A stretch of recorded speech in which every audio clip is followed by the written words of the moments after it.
following is a presentation of the Big Ten Conference. We've got football weather in Pennsylvania as Penn State's back home for the second week in a row. One of the best young quarterbacks in the country, Drew Aller, trying to put his team on a championship track, working with one of the most successful coaches in college football, James Franklin, hunting the ultimate prize.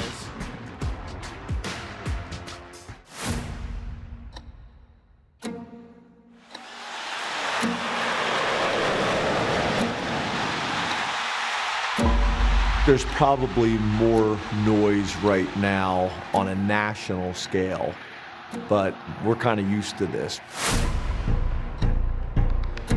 It's a place that has very high expectations and standards, always have.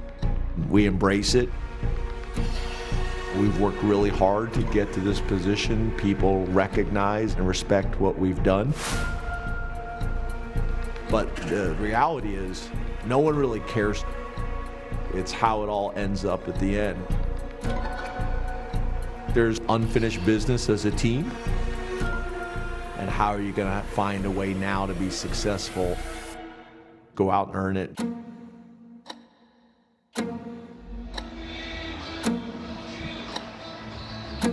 It's been a rainy Saturday morning here at Beaver Stadium, but just in time, the clouds are starting to part and the sun is starting to shine. Marathon presents football on the Big Ten Network. FIU out of Conference USA in town to take on the number 2 team in the land.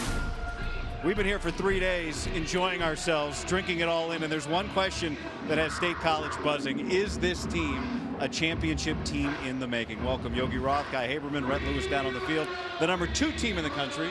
Later today here on the Big Ten Network, the number 1 team in the nation, Ohio State. That's never happened before here on BTN, and it makes for a great day.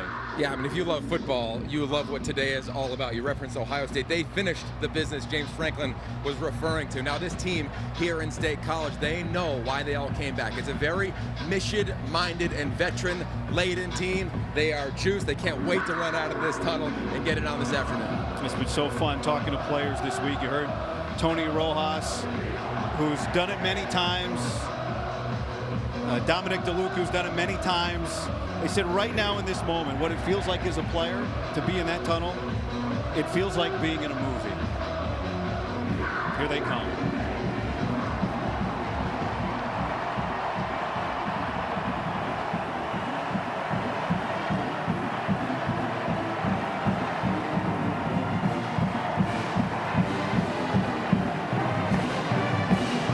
Penn State's won 29 straight non-conference home games, the 3rd longest streak in college football. Beaver Stadium still under construction, but can still hold 106,000 when it needs to.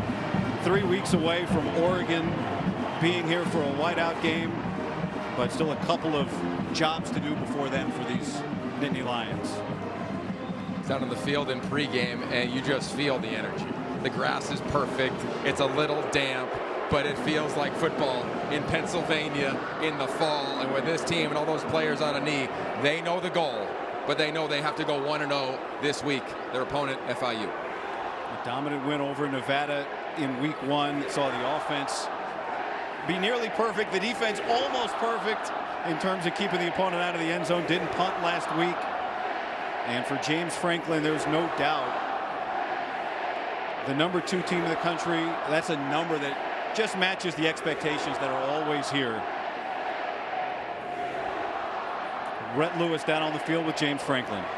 Coach, up front on defense, denied Dennis Sutton, Zane Durant wrecking balls last week in week 1. How do they help set the tone for what you want to accomplish today? Yeah, 2 physical, experienced players. I think we can play even better. That's what we want to do today. We want to be a more physical football team than we were last week. Those 2 guys lead the charge. Coach, your quarterback, Drew Aller, wasting no time getting to work with his new receivers. Kyron Hudson, Trevor Pena, Devontae Ross, 14 combined receptions last week. How does that group together take the next step today? Yeah, we just want to continue to build on that. That chemistry is going to be really important for us as the season goes on. So the confidence and the chemistry in our passing game, specifically with those 3 new guys, is going to be really important. Coach, thank you. Yes, sir. Thank you. All right, Rhett. Well, James Franklin knows, everybody knows. Drew Aller, this is one of college football's great stars. And now, Yogi, it feels like he's getting receiver help. Well, you said coming out of the tunnels like a movie. Well, he's the leading man here in State College, and he's got a great supporting cast. You could argue the best receivers he's played with in his time here in State College. And Kyron Hudson, this is a huge addition. And this was one of the throws of the weekend in all of college football last weekend against Nevada. Drew Aller, he doesn't have to reset his feet. His arm talent finds the end zone. Kyron Hudson finds the end zone. And then how about this? Full field throws to Trevor Pena. Not a lot of quarterbacks throw this in college football. Drew Aller throws it with ease. And then coming on back, being able to get the ball over a hook defender, over a linebacker, in front of a DB with touch, with accuracy on the sideline. There's Pena again. And James Franklin, yes, he's excited about this core and the veteran leadership from that man, Kyron Hudson, and Trevor Pena. This duo, impressive last week. I think they'll add to that today. They want to take some shots early in this ball game. Kyron Hudson, Yogi mentioned it, what a joy it was to talk to yesterday at the facility. An instant impact on offense and an instant impact stalking the sidelines is Denai Dennis Sutton, who was so dominant last week. And Yogi, I know Zane Durant, those two guys together can be a nightmare. Yeah, well, I'll tell you what, 22 times they lined up next to one another, something we'll be tracking all game long here. How about Coach Franklin saying they want to be more physical? Well, if they are, this crowd is going to be even more on their feet. They're going to be louder. This is a fun student section. You could argue the best in all of college football. And if those two get after the quarterback, there's going to be a lot to cheer about. Penn State won the toss and chose to defer.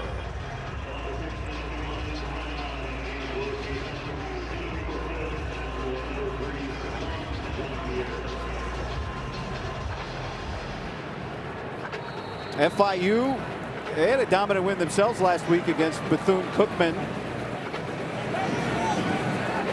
And so they are 1-0 as well. Gabriel Wosu to kick it away.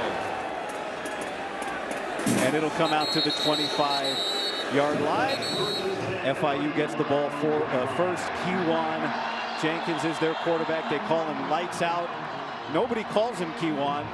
He has been a steady hand. The third full season as the starter. First year under the head coach Willie Simmons, and he seems to be the centerpiece of it all on offense. Yeah, look, this guy's used to being the centerpiece. He was a three-time state champion in high school in South Florida. Never lost a game in his high school career. He is the man that this entire program looks to. He had a chance to hop in the portal, said, no, I got unfinished business. We talked to him earlier this week. Said, what do you think about starting backed up in front of the student section? He said, nothing I'm not ready for.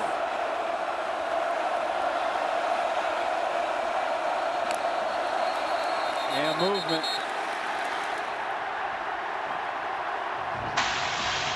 Delay game. Offense, 5-yard penalty. First down. I mean, can you blame them? I'll tell you what, folks. Just listening to this crowd in this student section, we talked about the expectations, right? What a cool day it is on Big Ten Network. Number 2 team, number 1 team. The expectation is to be in that conversation for it all at the end. Fan base knows it. Running the ball on first down, and that is Keyshawn Owens, the centerpiece of kind of the skill guys around Jenkins, the running back. As you take a look at the FIU starters, Demps is the starter in the slot. An offense that was very productive last week on the ground, tied a school record with 6 rushing touchdowns behind the offensive line. Is coordinated by Nick Coleman, and the plays are called by the head coach, Willie Simmons.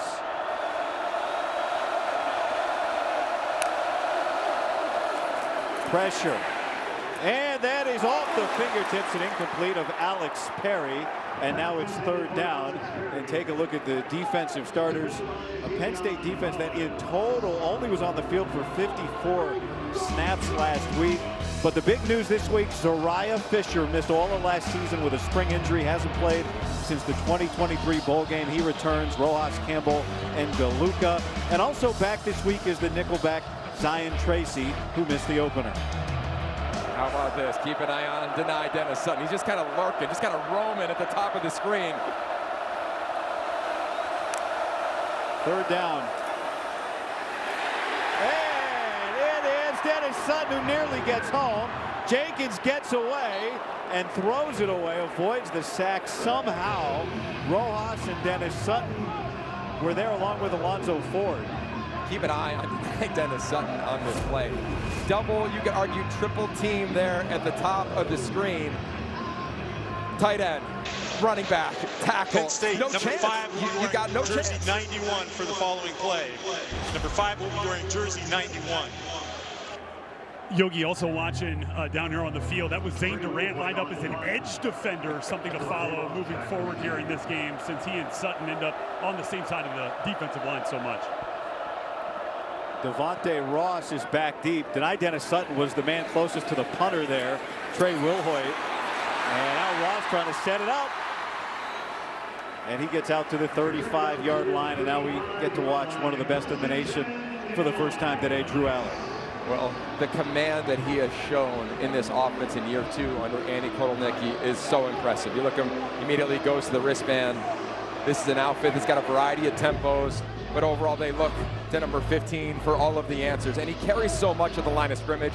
You'll see so much movement today, shifts, motions, so many different trades from tight ends and offensive linemen. Here's one right now. Drew Allen's going to line up at wideout. With both running backs, Nicholas Singleton and Katron Allen in the game together, and Allen's going to hand it to Singleton, who's running behind the tight end, Khalil Dinkins. They just force you to communicate as a defense, right? You think, all right, first play of the game, we can just line up and play, right, guys? No, not for Andy Kotelnicki. They're going to shift. Now you got to communicate as a defense. You have to be on it. There's Aller at wide receiver. They run the other way, and they get a puller from Dinkins as a tight end. I mean, guys, it just tax your eyes and your discipline as a defender. Anthony Donko is lined up outside of left tackle. 6 offensive linemen on the field. Donko normally the right guard, and Aller's going to hand it off inside to Allen to get the first down.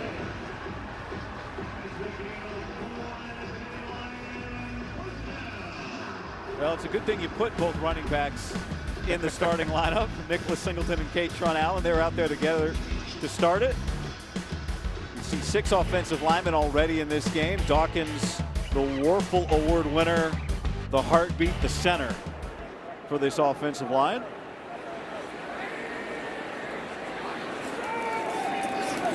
Allen, wobbly ball off, throw on the money to Ross. Didn't have a catch last week. The transfer from Troy. We talked about it in the open of how so many quarterbacks and so many offenses in college football, they've eliminated the full field out throw. Drew Aller just made it look easy. Looked like a guy who plays on Sundays, and that's up against Brian Blades, the top corner for FIU. Talk about him as the game goes on. You recognize that last name if you follow college football. His dad won 2 national championships at Miami. His uncle Benny, an All-American. He goes by Deuce.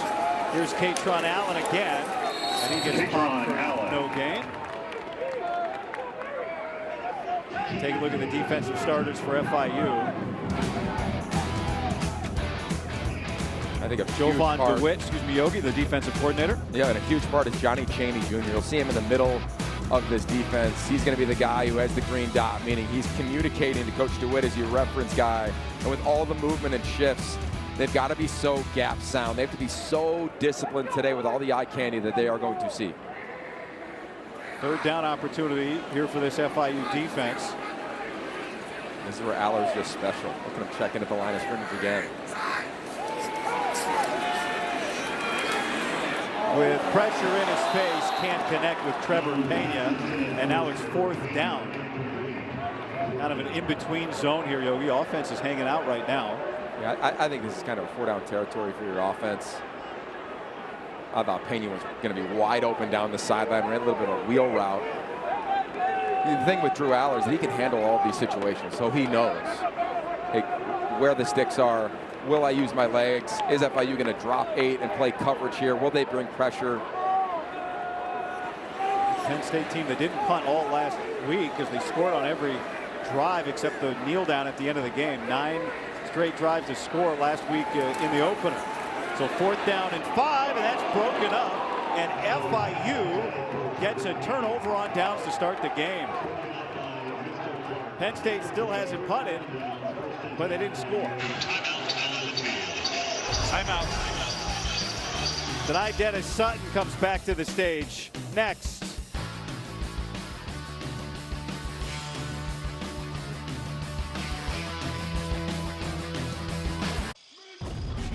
Let's take a look at today's Impact Players, sponsored by Auto Owners Insurance. Simple human sense.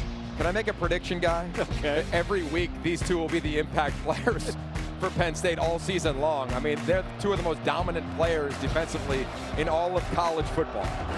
Not lined up next to each other, rare occasion perhaps. FIU, after getting the stop, strong run by Owens of 3 to start. So FIU stopped Penn State on 4 downs, and this is their second possession. Yeah, and let's reset FIU a little bit. Remember, their first play of the game was a penalty, so they were behind the sticks from jump. This is an RPO offense. That means run, pass, option. And their quarterback, Kewan Jenkins, #1, he's incredible with his vision. He's reading defenders. Hand it off or throw it. Jenkins flush, gets it out of his hand somehow to Dallas Payne, who's got a first down. But Chaz Coleman almost got there, and a good play by the quarterback Jenkins. If you're looking for a Minnesota Northwestern State game, go to big10.org/BTN game. Find her right now to find out where you can find the game in your area. You know, what you'll see today, too, from FIU, because of the explosiveness of Penn State, you'll see a variety of tempos. You'll see them huddle traditionally. They're 4 yards from the line of scrimmage right now. They call that like a little bit of a sugar huddle. And then they'll get to the line of scrimmage, snap it quickly. Jenkins, Coleman in pursuit. And he flips it out with that left hand, but tough angle for Owens. And now it's second down. I think a huge part for Jenkins is when he sees that he can get the ball out, he's got to get the ball out. Nice job at the top from that young player, Chaz Coleman, true freshman, former quarterback in high school, chasing down the current quarterback in college. Well, James Franklin said it. Campbell had an unbelievable camp. He played 22 snaps early last week. If you could add him to that combination with Denai Sutton and Durant, pressure everywhere, they beat it. Owens through a gaping hole and a first down. Pick up a 21. It's a nice job by the offensive front at FIU. Watch this offensive line. They're going to go this way, but they're going to run it the other direction. It's kind of hard there. There's a tackle, climbs to the linebackers, and away Owens goes.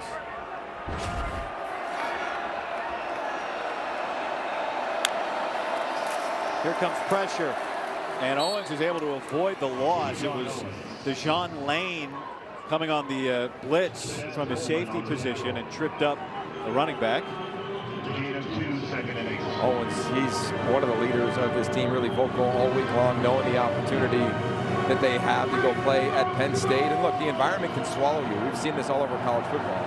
But at the end of the day, it's still 11 on 11. The more you can recenter yourself, give yourself a chance. Pretty nice drive so far.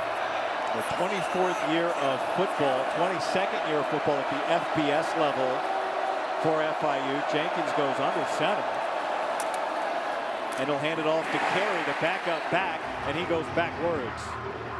Yeah, Xavier Gilliam, I mean, just absolute penetration, interior defensive line. You're going to see it right into your kitchen, right over the center. Quick first step, crosses the center's face, and he's in the backfield. I mean, the first step, I mean, we saw it yesterday in practice here at Penn State, defensive line doing drills.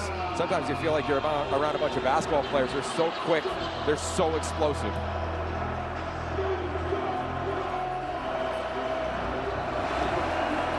Third down and long. And here's 28 and 33 lined up right next to each other at the top of the screen. Look out.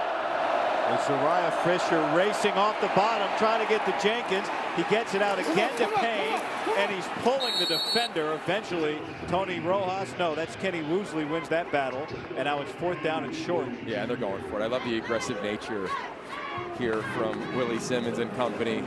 Like, they know what the deal is in this game. Roster-wise, talent-wise, they're overmatched, but he's always been known as an extremely creative offensive mind. You're going to your absolute best call here on a fourth down opportunity.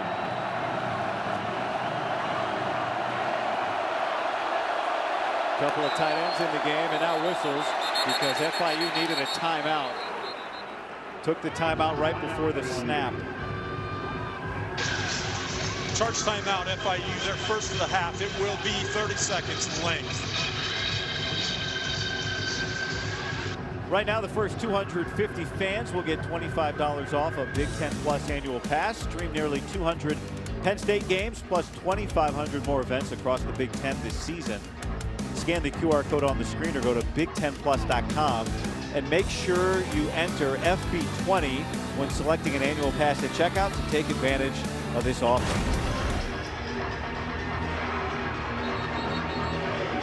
Brett? Yeah, I was just watching Willie Simmons jump onto the field from the sideline there. Looked like he was upset with something that McNeil was doing out at the wide receiver spot, maybe in alignment. I think he had the look he wanted on that 4th down call, but something he didn't like with the alignment there of McNeil, the wide receiver. They love motion down here. Keep an eye on the tight end, Jackson Verdugo at the top of the screen. It's going to be Jenkins. He gets it out of his hands, incomplete under the pressure of Tony Rojas. Each team stops the other on 4th down. And now Penn State takes back over.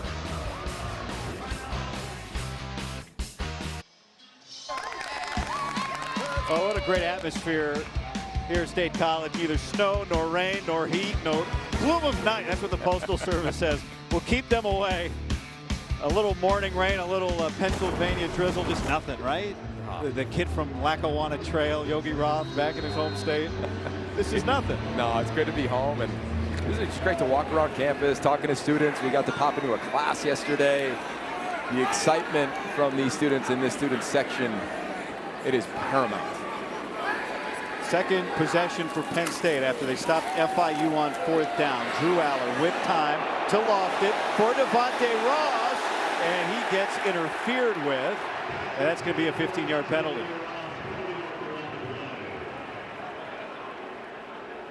That ball just hung in the air. Pass interference, defense number 4, 15-yard penalty from the previous spot, automatic first down. Victor Evans III was the man locked up with Devontae Ross. Yeah, Ross is the speed of this receiving core. Nice job of working his way back to the ball through the defender. Every time the defender does not turn their eyes, there's contact like that, inhibiting the arms of Ross. It's going to be called, but I look at the protection. Talk about tailgating, just cooking steaks back there for Drew Aller. Max protection, throwing it up for Ross, trying to make a big play.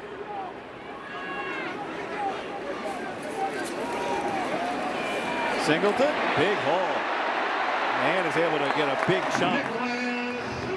Brett? You know, I was watching the FIU defense after they came off with that 4th down stop on the first possession, and there was a celebration briefly. Then they went right to work. D-line coach Kenechi Udeze going right to the iPads, saying, hey, we prepared for this motion this way. They're doing it a little bit differently. I think those iPads guys are going to be huge for FIU here in the second year of having them as they try to figure out what Andy Kotelnick is up to. Hey, Kenechi Udeze, he was an All-American defensive lineman at USC here in the Big Ten as well. We had a chance to talk to him pregame. So how do you feel about your group? He goes, I think I got a couple real ones. And to Rhett's point, this defensive front, when you look at it, these are guys that have played in big-time football in their career at times, put on a lot of weight. They felt like they got a lot longer this offseason, trying to see if they can wreak some havoc in the backfield. Singleton again. Another big hole. And he's across midfield. Let's go to Ashley Adamson in Chicago for an Anderson Window Studio update.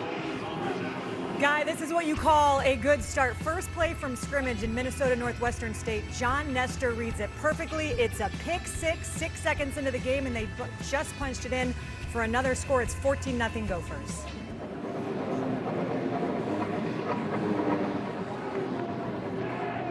Meanwhile, here a 3rd down coming up for Penn State.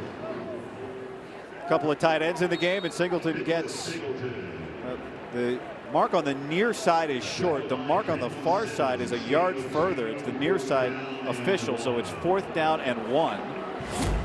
Yeah, he looked a little short from up here as well. Penn State's going to bring in an extra offensive lineman, TJ Shanahan, number 54. So they're going to go big personnel here. 0 for 1 on 4th down. That was a 4th and 5. This is more than workable for Singleton. I mean, they have some talented offensive linemen. I know they didn't play perfect in week 1. That's a big point of emphasis. But look at the right side of that group right there. I mean, there's just a lot of mass, a lot of movement. Benga Ioane, we've seen him do a little bit of everything. No motion there, but still able to lead the way for a first down.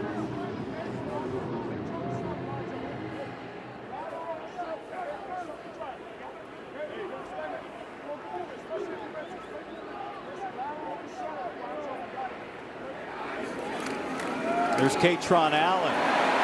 Breaks away from the first defender, and a Penn State first down.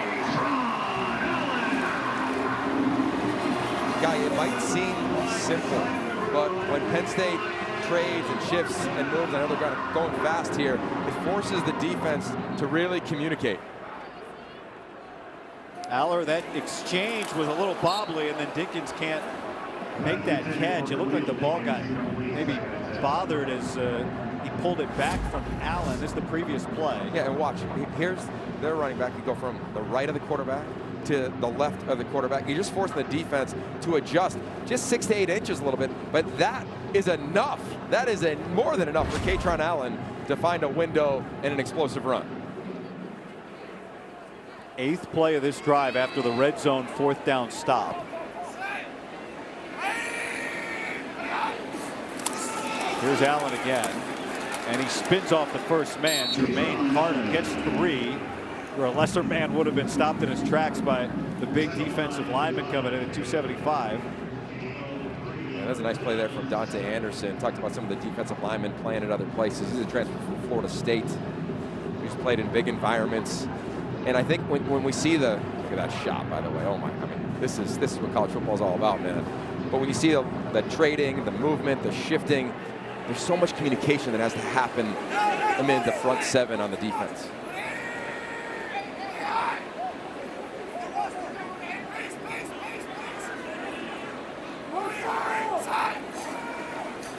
Aller on 3rd down, pressure off the edge. He drops down and connects with Luke Reynolds, the tight end, a first down for the Nittany Lions.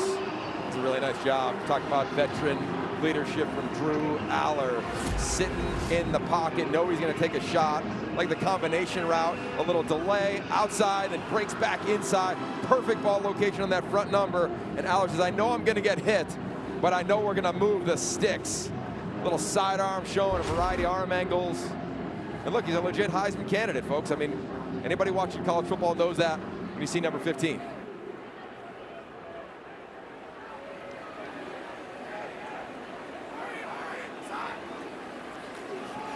Aller. Looking, Dinkins has got it. Touchdown, Penn State.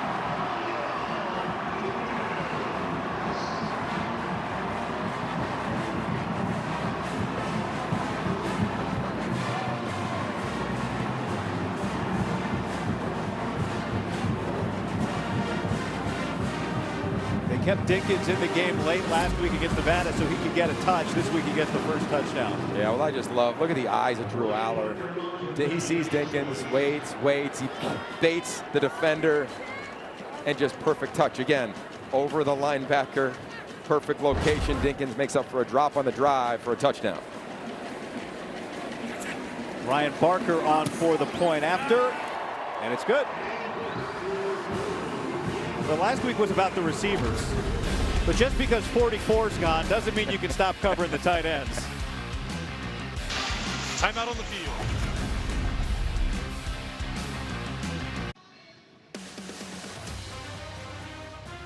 Football on the Big Ten Network is brought to you by Marathon, official fuel of the Big Ten. And by Anderson Windows and Doors. Trust your home to Anderson. I mean, you just go game by game by game. Such a successful week in week 1. 16-2 overall. Just give you an idea how good the defenses were. Penn State gave up 11 points and is 9th in the league in defense after 1 week of football. Bryce Underwood, we saw his photo there, Yogi. Looking forward to seeing more of him.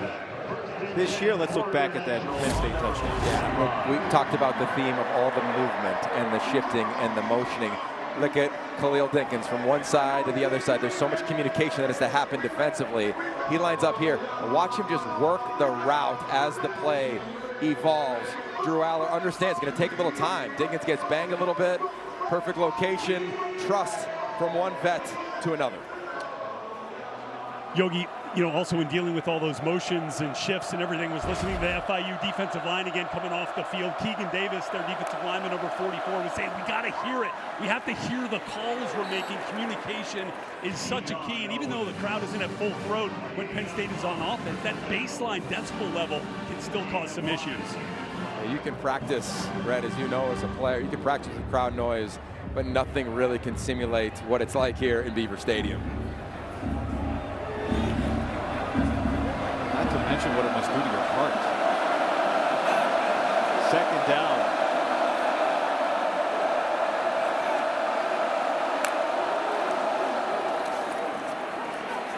Owens, flag comes in.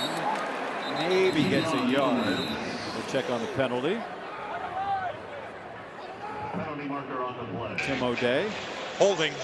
Offense number 51. 10-yard penalty from the previous spot. Second down. Third penalty on FIU already. I'll tell you what, how about this being the third stop for Jim Knowles, where he was the lone new guy coming in when you look at the majority of the defensive staff. We talked to him about that yesterday. How do you install the defense? What's different about here and Oklahoma State or Ohio State?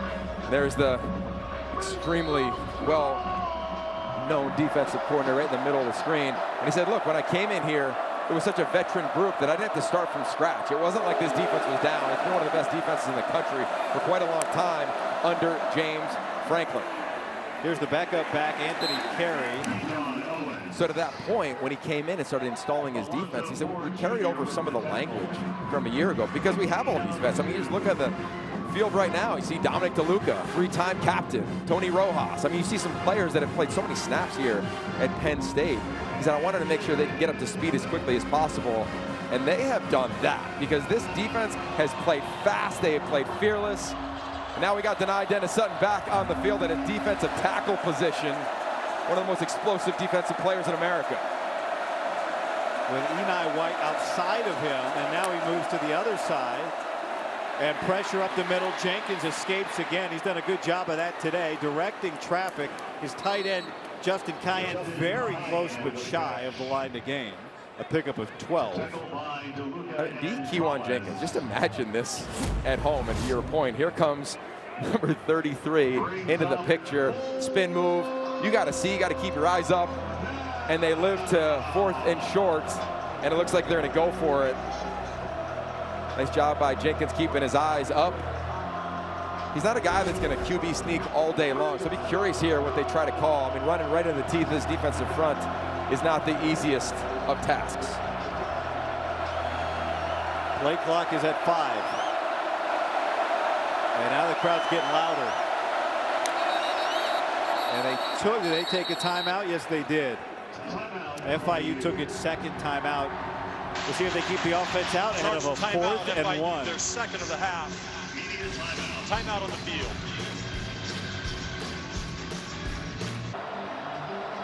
Fourth down and 1 coming up from their own 34-yard line for the FIU Panthers.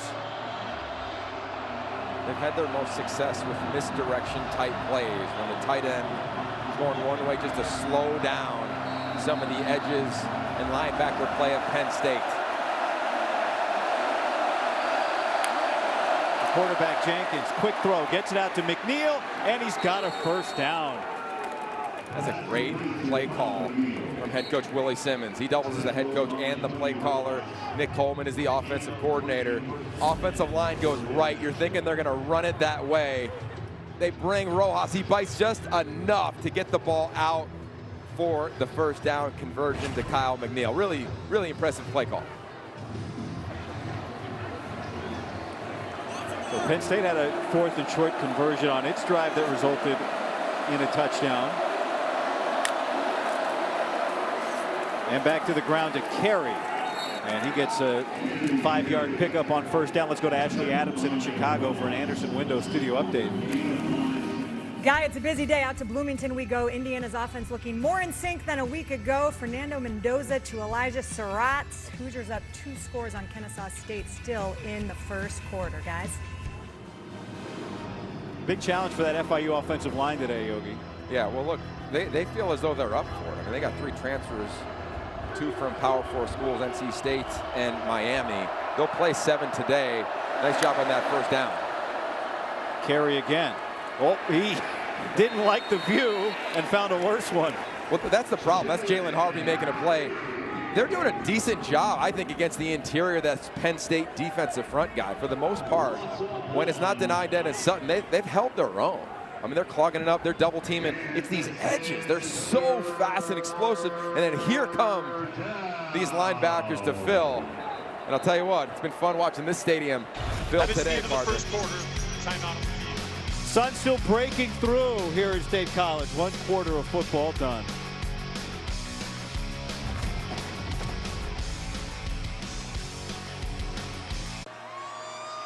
Just about ready for the start of the second quarter. Penn State on defense after a earlier 4th down conversion already from FIU. Still ahead. A great day of football continues. Jeremiah Smith, #1 Ohio State and Grambling. That is coming up next here on the Big Ten Network and the Fox Sports app. 3rd down, Jenkins, tough throw, tough catch, and a first down for Alex Perry. And Jenkins is slow to rise. Now we get some help, pops up. Yeah, he sat in the pocket. I mean, he's a tough guy. I mean, saw it in high school, I've seen it in college. He just navigates that pocket. A lot of chaos happening in front of him, delivers a strike. So much happened. Really impressive communication up front. There's twists, there's stunts, there's denied Dennis Sutton.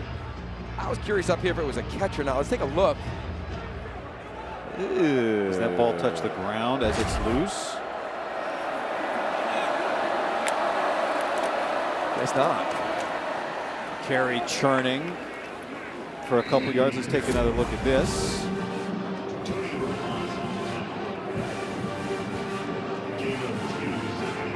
It's hard to tell. I mean, conclusive is what you're looking for, right? Yeah. Is it without a question? Obvious. It's kind of up against his helmet and his chin strap.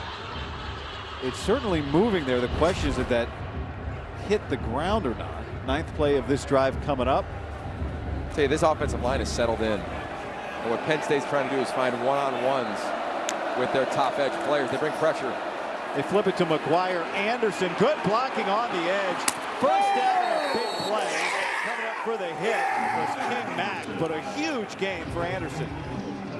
21 on the pickup. Well, again, it's a misdirection play. Looks like everything's going to the left. And it's a quick end around inside handoff. And it was a physical collision. Whoa.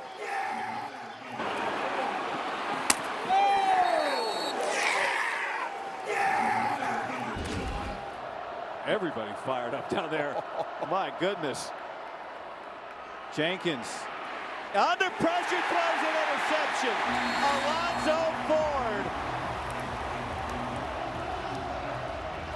The 2nd week in a row, a Penn State defensive tackle has a pick.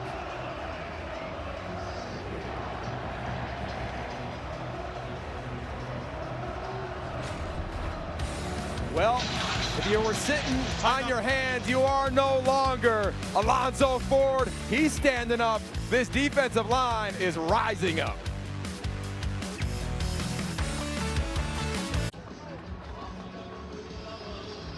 Well, last week it was turnovers. In fact, they forced turnovers on the first 2 Nevada drives of the game, scored 16 points off the 3 of them. And there was Alonzo Ford celebrating with his teammates after his interception. As he should. Defensive linemen don't touch the rock too often, but here at Penn State, maybe we'll start seeing some of them as a fullback. Eligible tight end in the red zone in the goal line, short yardage. Who knows, Andy Koldenicki? Direct snap to Katron Allen after they shifted, and he gets stuffed. Let's take another look here. Here's Alonzo Ford at the defensive tackle position. I want you to watch his arms. Watch him extend against the offensive line, and then look at his helmet. his eyes, they're looking at Jenkins the entire time, and he catches it with his hands. It doesn't get to the body. How about that for the defensive tackle? Kind of a unique setup, guys, down here on the field with the Penn State defensive line group on the bench, right? They've got a stand that they put the iPad on, and that was the most popular place to be on the sideline. Everybody wanted to get a glimpse of that Ford interception. Like a screening room. That's right, a viewing party. Here's Drew Aller, and that's a little behind on the hip. Katron Allen makes the catch, but it's going to be 3rd down and 6. That's a 3rd throw today where Drew's missed a little bit. Just a little bit behind, a little bit out in front. They do practice with a wet ball. This is the first time that it has rained for Penn State, whether it be practice or obviously a game. Hey, Yogi, one thing to watch too with Drew Aller is, he's the guy that can take home that biggest stuffed animal at the fair, right? Like, he's got those big time wow throws. I think NFL evaluators want to see a little bit more consistency with some of the gimmies like that. Aller, long throw. There is Ross to the wide side of the field, and he just flicked it for a 1st down. My favorite acronym guy at the quarterback position, it's PACE. Plays after critical errors, and a little bit of a miss for Drew Aller. That's an error. This was not. Right after, they go right back to Ross. Out route, not an easy throw, and I love it. That is not a laser. That is not tremendous arc. It is firm with an arc. That is a very specific throw in the quarterback world. They call that a trajectory 2 throw. Firm with an arc, layers it beautifully. I will toss it to Allen. Blockers in front. Dinkins with a huge block. And a 1st down for Allen. Let's go to Ashley Adamson again in Chicago with an Anderson Window Studio update. Yeah, guy, it is a busy day around the Big Ten. Illinois at Duke from the 1. Caden Fagan plunging into the end zone. Illini up 4 in Durham, guys. Thanks, Ashley. Part of a big day, Yogi, in the league. Illinois at Duke today. Some really big road tests. Of course, Michigan going to Oklahoma, the game of the week. You could argue around the country in college football. Oklahoma State heading in to Eugene and Autzen Stadium as well. 2 backs into the game. It's Singleton's turn, and he slithers through a small hole and picks up 4 yards. It's really showed up today in this first half of this offensive line for Penn State is the amount of pullers. I mean, they are getting offensive linemen out. Nolan Rucci showcasing some athleticism. Allen looking deep, and then he pulls it down to the middle. And that is Kyron Hudson's first catch today, and that's a 1st down. You were looking at Pena. Oh, yeah, a little double move from Pena. I thought he was taking a shot, and Pena kind of put the brakes on late, so Aller saw that, said no problem. Illegal substitution, 12 players on the field on defense at the snap. That penalty has been declined. The result of the play is a 1st down. 12-yard gain, so declined the penalty. Even against 12, Drew Aller's pretty special. But you see it up here in our perch, and I'm thinking double move at the top of the screen. Aller goes left all the way to the right. You're thinking, oh, this is a touchdown. And he goes, nope, no problem. Let me check it down and find Kyron Hudson. And to me, that's the discernment. We saw it last week. There was a play where he decided just to tuck it and run it, not force it. Nice job there from the veteran quarterback. He's going to give it here to Singleton. And he gets knocked down after a short gain. And it's after a 6-yard gain, and it's 2nd down.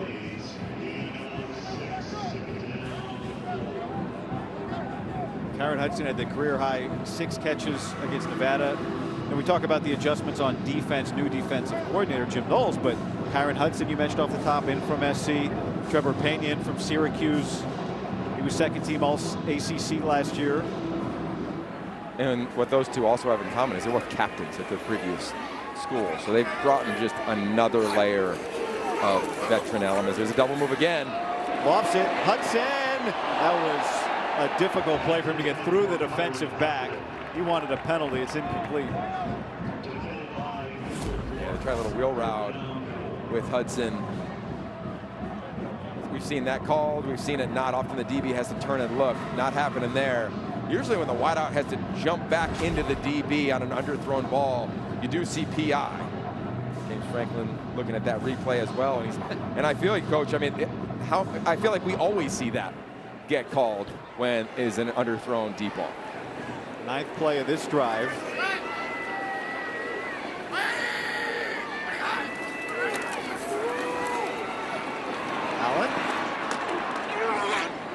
FIU swarms, and now it's 4th down. What do they do here? Yeah, I think it's 4th down territory. If you're Penn State, you're this offensive line, you know what their schedule is, right? You know, they got Villanova, and then they got a bye, and here comes Oregon. I think that you're saying to yourself, guys, we can get 1.5 yards, 2 yards. See if we can keep the drive moving along here. The challenge is what they usually do here is they will give you some sort of trade, shift, motion, try to make the defense have to be perfect. Here's your motion. Katron Allen in the back. He'll get it. And this is very close to the line to gain. FIU thinks they stopped him. Penn State players are pointing, saying we got it.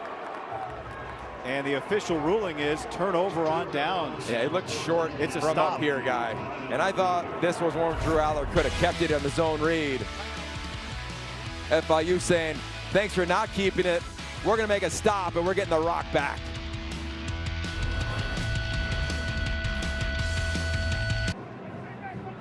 Coming up on Thursday, don't miss women's soccer when the 9th-ranked Nittany Lions open conference play up against Maryland. Live coverage begins at 6 Eastern, 3 Pacific on the Big Ten Network and the Fox Sports app. So after a 4th down stop for FIU's defense, they take over on offense with Devontae Lyons picking up 9 yards. Hey, let's take a look at that 4th and 2 stop. That's Johnny Chaney. He's the captain. He's going to see Katron Allen right here. Watch this zone read play from his right to the left. That's often where those runs go. He says, yeah, I'm going to predict correctly. Does that untouched. And how about his tackle, the physicality from the senior from Florida, transfer from Colorado. Jenkins steps up. Long throw on the money. That is caught by JoJo Stone out to the 45-yard line. Pick up a 26. I'm Penn State. I'm bringing a little bit of pressure now. Wouldn't be shocked to see Jim Knowles dial it up. Really nice job responding from Jenkins after that interception. Doesn't flinch, not surprised. This guy's just a winner everywhere. They're trying to create some spacing in the pass game. This is a confident group coming from Florida.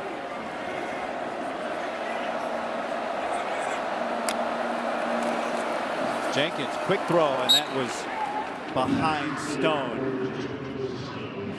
FIU in Miami, just 15 minutes from FIU's campus to the University of Miami's campus in Coral Gables. Enrollment 55,000, so the school is about as big, maybe a little bigger of an enrollment on main campus than Penn State. But they've only been playing football for just less than a quarter century. In fact, this is the second meeting between these two. The first meeting was a blowout win by Penn State, 59-0, but it was Mario Cristobal's head coaching debut as the head coach at FIU.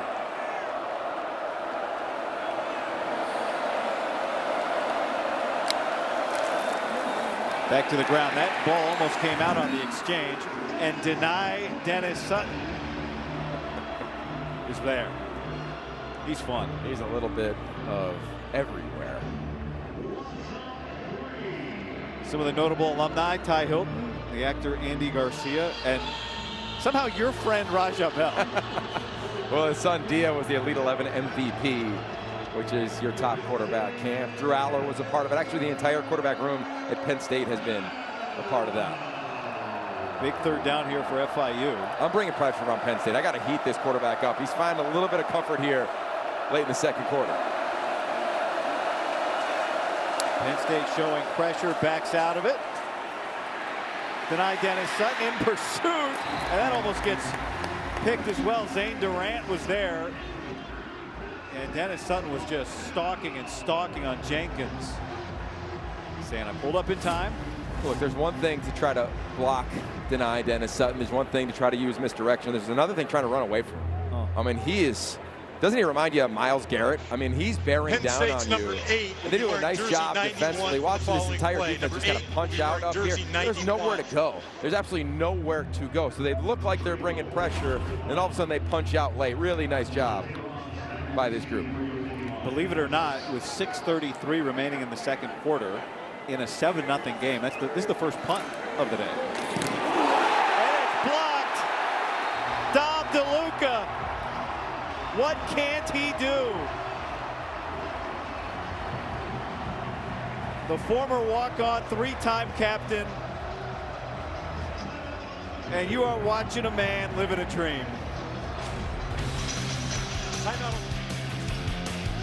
He said, running out of the tunnel, it feels like a movie. I love this act. You get 0 for being good on special teams. Yeah, you do.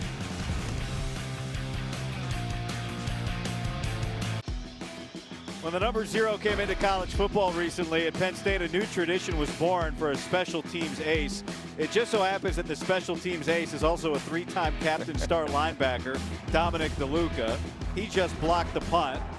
And now Drew Aller is under pressure, and that is incomplete. He was getting hounded by Shamir Sterling. But we had a great time, as everybody I'm sure does, as talking to Dom DeLuca. Well, he's the pride of northeastern Pennsylvania, out of the West Pittston area. Had a chance, ran into his parents pregame. His mom, Dee Dee, his dad, Carl, they were tailgating. They love coming here. Buses come here from the Scranton Wilkes-Barre area, about 2 hours away. He's so proud to be in Nittany Lion. This has been his dream since he first put on the pads. Said his mom called this week, said, how about, can you get 10 or 12 more tickets? This Kyron Hudson. Kyron Hudson said he was watching SMU last year. Penn State said, right. Who is 0? Yeah, and then he learned about his path. The photo on the right is coming to camp. He's been coming to camps here at Penn State since he was a little kid. And then in high school he came. And then his parents gave me his trading card in pregame. How about that? Floating around here in Beaver Stadium. But look, as a former walk-on, you have this dream, right? A dream achieved. And then we asked him yesterday, if I told you you were a three-time captain, he said, no way. There's no way I would have thought that would be my reality. And it is with a punt block here in week 2. Third down here for Penn State. Aller can't connect. Aller is now 7 of 14, and it's 4th down. 7 of 14 throwing the ball. And he's frustrated. He's frustrated. Look, there's something to playing quarterback where you got to be able to just kind of flush plays. And that's just a miss. He knows it. And you'll see his reaction. Oh, he knows. Ah, come on. And look, there's a phrase again. I keep giving you these quarterback phrases, guy. One is try easy. Just come on, try easy, man. Just cut it loose and let it rip, man. Try easy. And when you care so much, you pour so much in, it can be a challenge. First punt of the year for Gabriel Wosu. And as long as the ball didn't break the plane, it's a down inside the 1, and it was down inside the 1. Davian Collins kept it out of the end zone. Well, he's been waiting a long time, Wosu has. He didn't punt last week, and he didn't punt earlier today. The player can touch the end zone, just the ball cannot break the plane. So it's okay that Collins' foot is in there. Oh, that's a great shot. How many blades of Kentucky bluegrass between the ball and the white line? That is awesome. And I just go to the effort. I mean, what a job finishing there for him. You know, sometimes you see one teammate catch it, you can let up. Nope, doesn't happen. A beautiful job there from number 2. The ruling on the field on the previous play was that the ball was down at the 2-yard line. The play is under further review. Okay, so they're going to look to see if that ball breaks the plane. From what we've seen, it's going to be tough. The reason they moved it to the 2, where the defense first touches, sometimes you hear the phrase illegal touching. Yep. It's not a penalty, but it's just after that point the offense can pick it up if they want. So that's the spot, and then we'll see if this ball breaks the plane. Let's bring in our rules analyst with his magnifying glass, Mike Pereira.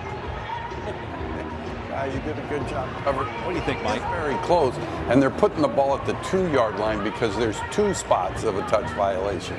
The first one was at the 2, and then this one here, so you get the one that's furthest up. I don't think that there's anything, unless they find an absolute down-the-line shot, to say that it actually hit the goal line very close. But to me, I'd uphold this and leave it as it is. Okay, Mike, thank you very much. Oh, my special teams coordinator, Justin Lustig. His units are doing a heck of a After 3 minutes. reviewing the play, the ball was illegally touched at the 2-yard line, but downed outside the end zone. Therefore, the play is upheld. It is first down FIU from the 2-yard line. Well, it's a great point, Yogi, right? The blocked punt and now the first punt of the year. This punt coverage unit hasn't had a chance this season yet to give it a shot. It's a veteran-laden team, and you're seeing while they're struggling a little bit in the pass game, the other two phases have elevated, starting with special teams. Now you're backed up, and this stadium has come alive.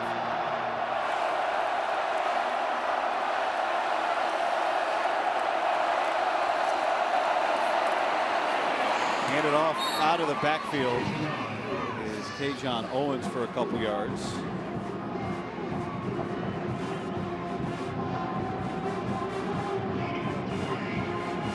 As we tick towards 5 minutes remaining in the second quarter, and it's a 7-0 score.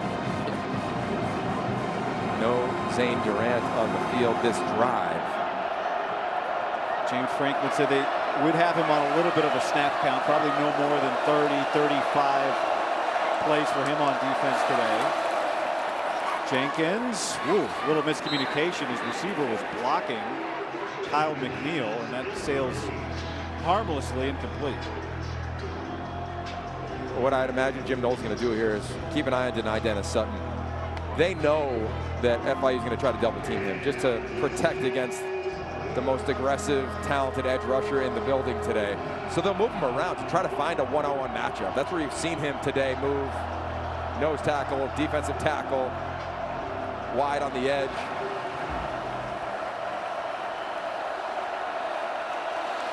One of 5 on third down is FIU today. Jenkins gets it out, and a block, but coming up to make the hit, Zachy Wheatley with the stop, and FIU is going to try and punt again. Deni Dennis Sutton. He does a little bit of everything. I mean, his get off is absolutely ridiculous. It's like he Penn State times player up the number snap 5 will be wearing jersey 91 for the following play. Number 5 Penn State will be wearing jersey 91. The very left side 91. of the screen. Watch him come off, guy, as the ball is snapped. It's like he knows the snap count, man. He gets off, and he is in the grill of Kewan Jenkins. Devontae Ross back deep. This one gets away clean. Ross. Still on his feet, and great starting field position here for Penn State. Nice return. 16 yards for Ross, bring it back after the 47-yard punt from Trey Wilhoit. How about Deni Dennis Sutton? You think, all right, we're losing Micah Parsons, one of the top picks in the National Football League, and here Deni Dennis Sutton says, I want to come on back. And he's been a game wrecker through a game and a half. You add Abdul Carter, the draft pick from a year ago. Micah Parsons, of course, a name all over the National Football League after that trade. But here at Penn State, they just continue to develop and develop elite edge rushers. Katron Allen. This has been a grindy game. Maybe didn't expect. I mean, the rain perhaps plays a factor. It rained all morning. I don't know if that's affected the passing game. You know, we mentioned as they went off, Drew Aller is 7 of 14. What's it like down there on the field, Brad? You know, field conditions have been fine. I haven't heard anybody coming off the field on either side complaining. But one thing to note, I mean, you know, FIU in South Florida, they're in Miami. It's rainy season right now. They've been dealing with that afternoon rain. In fact, their offensive coordinator, Coach Coleman, was saying that a couple of their scrimmages have actually had some of that rain in it, so they felt well prepared today. Second down here. And Allen with a yard. And it's third down. Yeah, and right now for FIU, they're saying, throw the ball. We're daring you to throw the football. They want to stack the box. They want to put as many bodies near the line of scrimmage and slow down this run game and this athletic offensive line for Penn State. So here we go on this third down. I'd imagine you get some sort of pressure and a version of man coverage on the back end. Penn State 2 of 6 on third down. They go Wildcat so far today, and it's Allen giving it to Singleton. Gets a block, another, but Pena and Clifford out there couldn't give him enough space, and now it's fourth down and about 3. And I imagine you're thinking 4-down territory with that call. Instead of throwing it with Drew Aller, your All-American candidate at quarterback. decision time here for Penn State. James Franklin looking up at the replay, looking up at the clock. Probably going to take it. Yeah, they're going to take it to the 2-minute timeout. Game clock lower than the play clock. Willie Simmons and his group have come in here ready to play. Very successful head coach at every other level. Now he and FIU are within 7. 2-minute timeout in a 7-point game.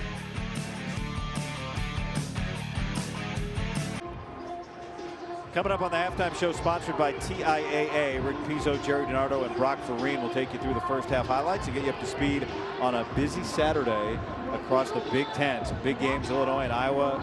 Some big non-conference showdowns. Plus, of course, #1 Ohio State coming up next year on BTN.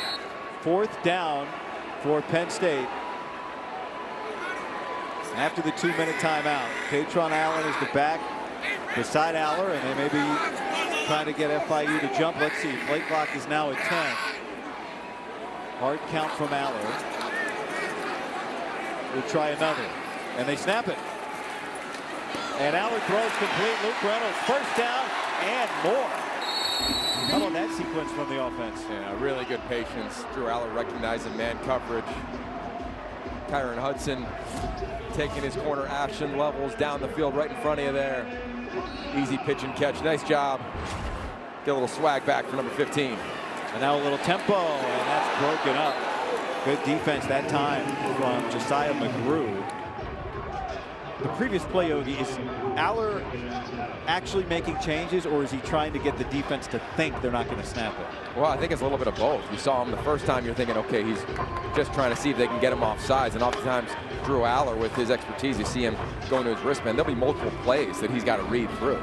So get to the line of scrimmage, see if you can get them to jump off. If not, look to the sideline, get the audible, relay that, see the coverage from the booth, and away we go for the first down. And put a seed in Oregon's head for 21 days. A little too early to think about that, only 7-0. Here's Pena. Spins, and a good tackle made by Ashton Levels. I'll say this was all Shamir Sterling, number 22. It looks like Kyron Hudson has him blocked. He bounces off that, slows down Pena, and it gets cleaned up there by Levels. Look, there's this thing in football. Everybody knows, like in Florida, you don't shy away from competition. This team has not shied away from this stage. Majority of the starters from the state of Florida. Most in South Florida, in the Miami area. Play clock at 6. Aller pressured. Stays up and goes down. He got swallowed up in that pocket. And Penn State is going to need a timeout. Charge timeout. FIU. FIU takes the timeout. 30 seconds in length. And now it's 4th down. Yeah, and they want some time to get the ball back. Yeah, that's a nice job from Willie Simmons. You could argue really impressive by this defensive line. A twist up front, and this is all number 19 right in the middle there. Nice job on the defensive line. Aga Onloye, and he's just unblocked. Drew Aller tries to climb the pocket. It collapses on him. Nothing doing, doesn't force anything. Get to 4th down, and I really enjoy the call from Willie Simmons, guy, because he's saying, James Franklin, that man is always trying to win the middle lane. Penn State's going to get the ball after the half. Can they steal a possession back? He calls the timeout, doesn't let the clock bleed. 41-yard attempt here for Ryan Barker. Riley Thompson is the holder. Captain Tyler Dzansky is the long snapper. And the kick is good. So Penn State comes away with points, and it's 10-0. 50 seconds and no timeouts now for FIU. Penn State will get the ball first in the second half. Still ahead. A great day of football continues. It's Ohio State. It's Jeremiah Smith. It's the #1 team in the nation taking on Grambling State. That is next on the Big Ten Network and the Fox Sports app. This is going to be fun. Saturday in college football, and to the point of this game and the point of the next game, and I'm sure that Ohio State staff is aware of what the score is here. You cannot let your foot off the gas at all, especially after that huge win last weekend. Caleb Downs leading the defense. Jeremiah Smith, looking forward to watching him this weekend as well after that incredible game against Texas. Some might call it an upset. I think preseason rankings are sometimes hard, especially when so many draft picks were on that field a year ago in the semifinals between Texas and Ohio State. Both reloaded. Ohio State's reloaded. Currently ranked the #1 team in America, coming up next year on BTN. Penn State will be there in Columbus on November 1st, a place they haven't won since 2011. Here's Wosu to kick it away. And a very dangerous returner, Saquon Jean-Pierre, is going to fair catch it. Let's go down to Rhett. Just watching Drew Aller as he's come off these last 2 possessions before that last drive that ended in the sack, kind of didn't go straight for the iPad, when he came off and they didn't get the 4th down. Kind of just came off, sat down. Coach O'Brien was there with him, just kind of sitting there, and almost it was like a mental reset of sorts. And then they come out and, settled for the field goal there on that last drive. And boy, came off, just kind of kept the helmet on. And, there was a little bit of a head down kind of mentality here. Some frustration perhaps setting in, something I'm going to ask Coach Franklin about here at the half. All right, Rhett, thank you. That is 50 seconds of game time away, and FIU trying to move quickly. There's Rojas able to make the tackle, keep the receiver in bounds. No timeouts for the Panthers. I think here, Short timeout, Penn State, their first of the half. It will be 30 seconds in length. Timeout Penn State. And I think for Willie Simmons and this team, you got to be a little careful here. Like, you want to be aggressive. Also, you have had a heck of a half, right? You think about it. You got an 8-play drive, turnover on downs, 10-play drive, interception. Like, they've had success. And if you told Willie Simmons it's going to be 10-0 on the road at half, year 1, game 2, reset the game after clock playing Bethune-Cookman, I think you'd say, yeah, we'll take it. Please. Give us a chance. And then to Rhett's point on the other side for James Franklin, Thank you. a huge part, we talked about it yesterday, is the psychology of being a head coach. And he says the thing that has allowed Penn State to sustain success over his tenure here is just by being so steady. So I think a big part of going to the locker room at halftime for Penn State is to not freak out, to not say, oh my God, what is happening here? Say, hey guys, settle in. We'll just stick with our process and continue and come out with some great juice in the second half, make a couple plays. And that's got to be the message to the team. So 2 timeouts left for Penn State on defense. And Jenkins gets it out quickly to Devontae Lyons. And Penn State's going to take another timeout. We've already blocked a punt Charge today. timeout, Penn State, for the second of the half. It will be 30 seconds in length. They blocked a punt today on this side of the field, on the plus side of the field. I like the strategy from James Franklin, just competing for every inch, saying, hey, we're going to try to get it again. We're trying to steal an extra possession here. Remember, last week they had a really impressive 2-minute drive prior to the end of the half where they scored. Maybe something on special teams to your point guy, but give your team, you've got the more talented roster, give them more opportunities here. You get a stop here on 3rd down, it's going to be another timeout, you're going to get the ball back. About 30 ticks left.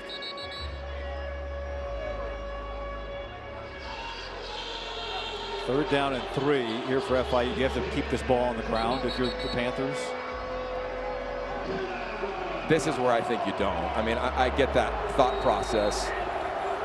And they just had a late sub. And you see the official, see the iron cross in the middle. Now FIU with a late sub. Here comes a late sub. This is awesome. Here comes Chaz Coleman. He's going to tap one of his teammates, and then he's going to athletically jog off. The coaching staff saying, come on, get off, get off. But here's the play clock. I don't know if there's going to be enough time here.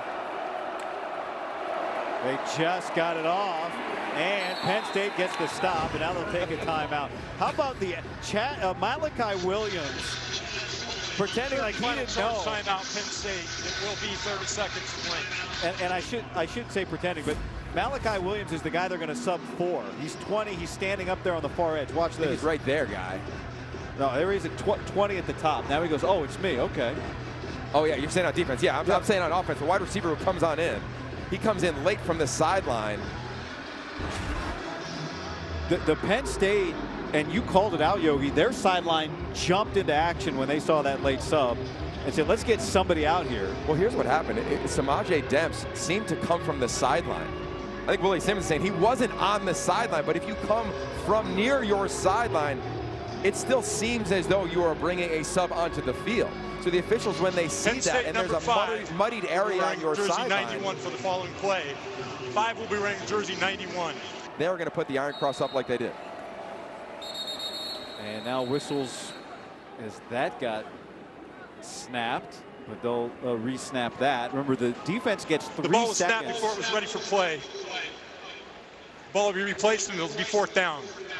Defense gets about 3 seconds to initiate a substitution after the offense subs. And so that is time. You know, coaches will tell you what, Yogi, if you sub around 18 seconds, you are playing with fire as an offense.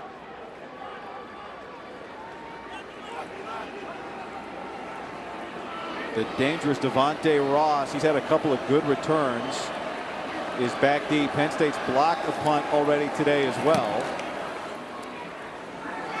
Ross is going to have to clear out here. And the ball will come to a stop at the 35 with 26 seconds. Here's the substitution again. Okay, watch what happens here at the bottom of the screen. Yeah, and there's the coaches. They're talking about the officials. I mean, it's relative chaos on the sideline because they see that Demps goes to the sideline. He comes on. Great job by the officiating crew guy of recognizing that, being able to see the entire width of the field. And by the way, Yogi, that's Chaz Coleman and Malachi Williams, 2 freshmen operating for Penn State. You know, we loved what James Franklin told us. We need to have procedural excellence. And now they're trying to get down the field quickly. And that is complete out of bounds. Goes the tight end, Luke Reynolds. Yeah, and procedural excellence is such a great way to describe it. Yeah, and look, that happens in every phase of the game here on offense. Now you're trying to own from the end of your snap to the start of the next one. So 22 ticks left. This is all Drew Aller right here. He's got headset communication. Remember, that shuts off at 15 seconds on the play clock. He's getting little tips and reminders, reading off that wristband, see if they can get some positive momentum offensively heading into halftime.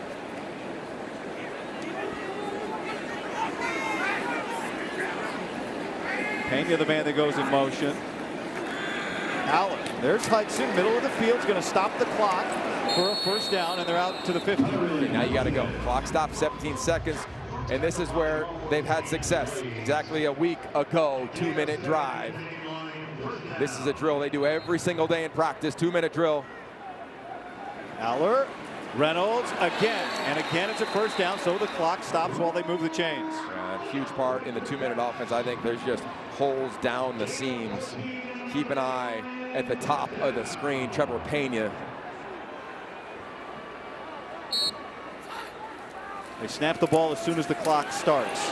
Aller wants Hudson. Hudson could not make a one-handed catch. Yeah, he's done it before. Yeah, and he kind of slowed down on the route. Late in the route, Hudson started to open up his hips, slowed down a little bit.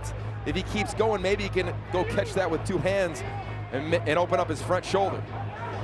So now here comes Ryan Barker for a long field goal attempt. His career long is 49 yards. This is 53. He tried a 53-yarder last year against Maryland. It was blocked, but it was 29 degrees with 18-mile-an-hour winds that day.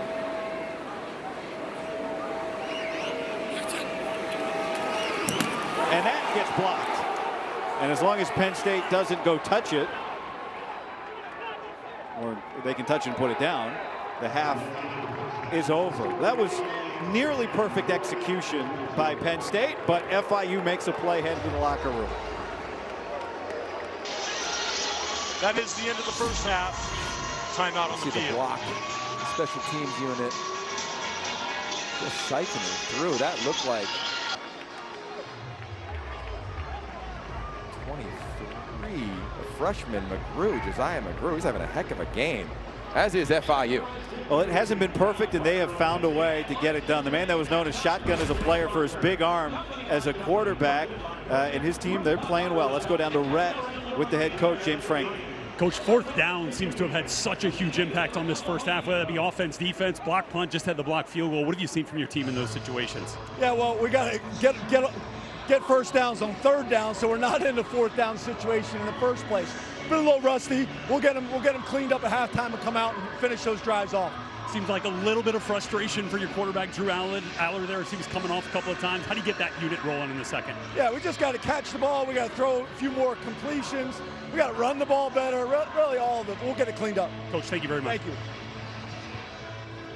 All right, Red, we seem to have just about everything except for scoring in this first half. Penn State is going to get the ball first in the second. Coming up, the TIAA halftime report in Chicago after the break.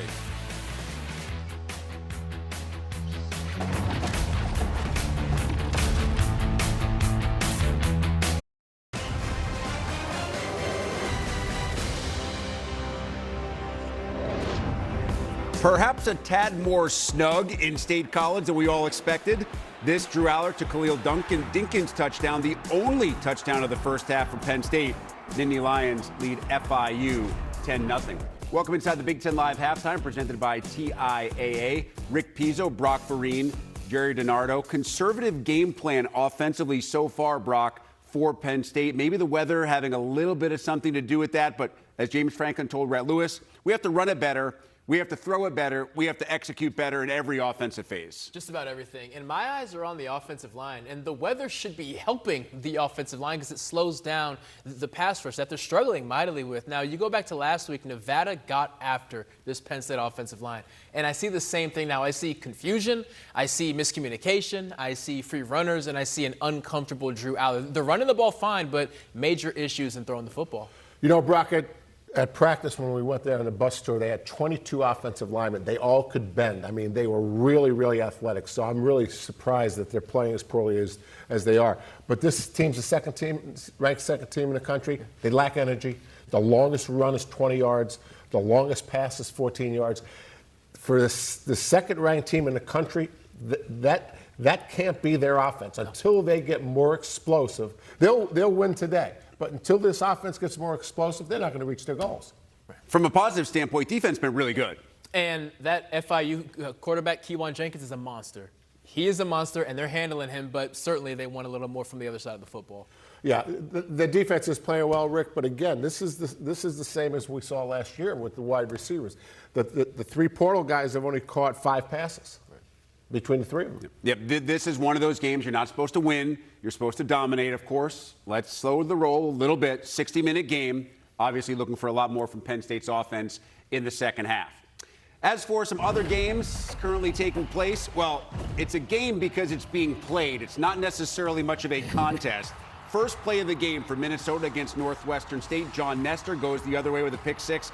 Do not adjust your television screens. It is really 59-0 Gophers still in the first half. Illinois on the road to take on Duke. Late first quarter, Illini down 3-0. Caden Fagan. Illinois has done nothing running the football so far today, just 3 yards on the ground. But this touchdown, and Illinois just scored a moment ago. The Illini lead Duke on the road 14-6. Kirk Ferentz trying to pass Woody Hayes to become the winningest coach in Big Ten history, taking on Iowa State. Xavier Townsend muffs the punt here for the Cyclones. Iowa would recover and kick a field goal. Other than that, though, it's been all Iowa State as the Clones lead it 13-3 late in the first half. Indiana and Fernando Mendoza at home against Kennesaw State. IU up 7-0. It's Mendoza to Elijah Surratt. Never a bad idea. Mendoza's first touchdown pass as a Hoosier. It is 21-6. We have gone to the half in Bloomington. How about the big guy? Alonzo Ford coming up with the pick to help that Penn State defense. Offense needs to do its part. 10-0 Nittany Lions. Big Ten Live Football Halftime is sponsored by TIAA, official retirement partner of the Big Ten.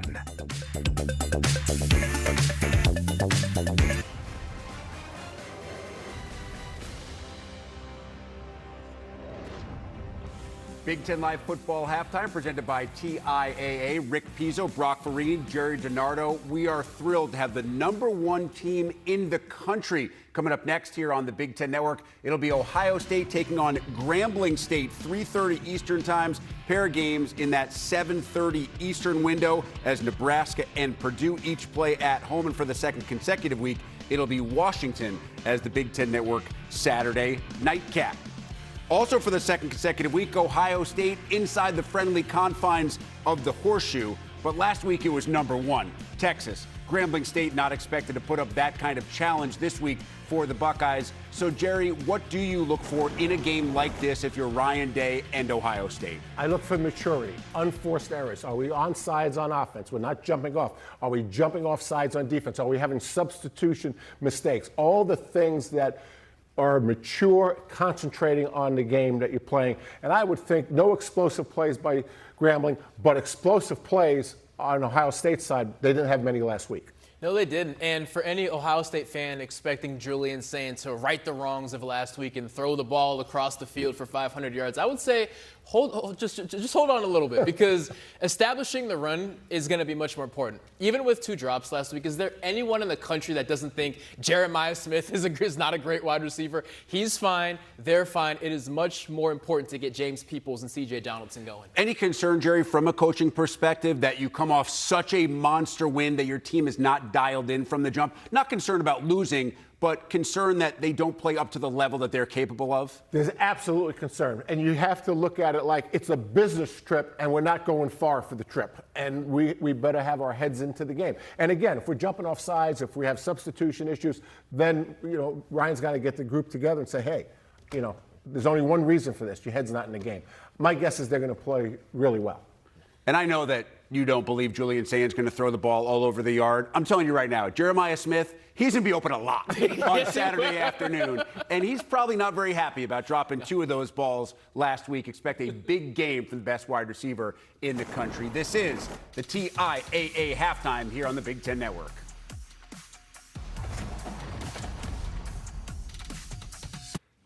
Unbelievable volleyball tripleheader coming your way on Sunday. Ohio State starts things off against number 12 Florida. Top-ranked team in the country, Nebraska, faces Cal. And then it is ranked versus ranked as USC takes on Creighton. That's Big Ten volleyball coming your way Sunday. Start time, noon Eastern, only on the Big Ten Network and the Fox Sports app. That'll do it for the Big Ten Live halftime presented by TIAA. Back to your game right after this.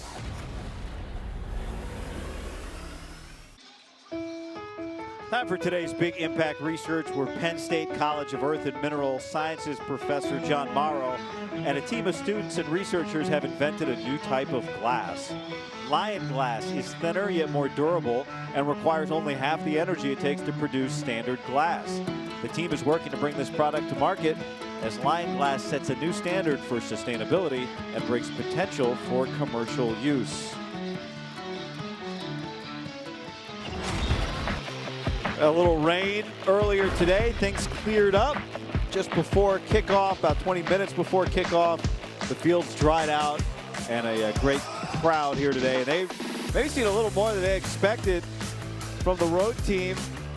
FIU coming in from South Florida, and they have not scored, but they have largely held Penn State out of the end zone. You take a look at today's QB comparison brought to you by Eckridge. Let's make no mistake about it, Penn State offensively has not played to the standard of efficiency that we've become accustomed to, what we expected in week 2 of the season. So how does Drew Aller bounce back? James Franklin prides his program on being really steady, uncommonly consistent. What was the message? We'll find out here on this opening drive in the third quarter. King Mack gets his first return of the day. Had a big one last week against Nevada, but he gets tripped up. And let's go down to Rhett Lewis. Just had a chance to chat with FIU head coach Willie Simmons coming back out onto the field. Really encouraged by the defensive efforts of his guys here, especially on 4th down. Being able to get off the field a couple of times, force that field goal opportunity, which they ended up blocking with some positive momentum to go back into the locker room at the break. And then offensively, they want to protect Lights right at quarterback, but man, he said they got to make the layups. There are plays to be made out here. We got to maximize those opportunities. First snap of the second half is Katron Allen picking up a first down at 15 yards. Yeah. Well, and to Rhett's point, for FIU, turnovers, penalties, struggled on 3rd and 4th down, and then you flip it to Penn State. 4 of 12 on 3rd and 4th down, not necessarily ahead of the sticks for the majority of that first half. A nice way to start right there. Just kind of line up and run it.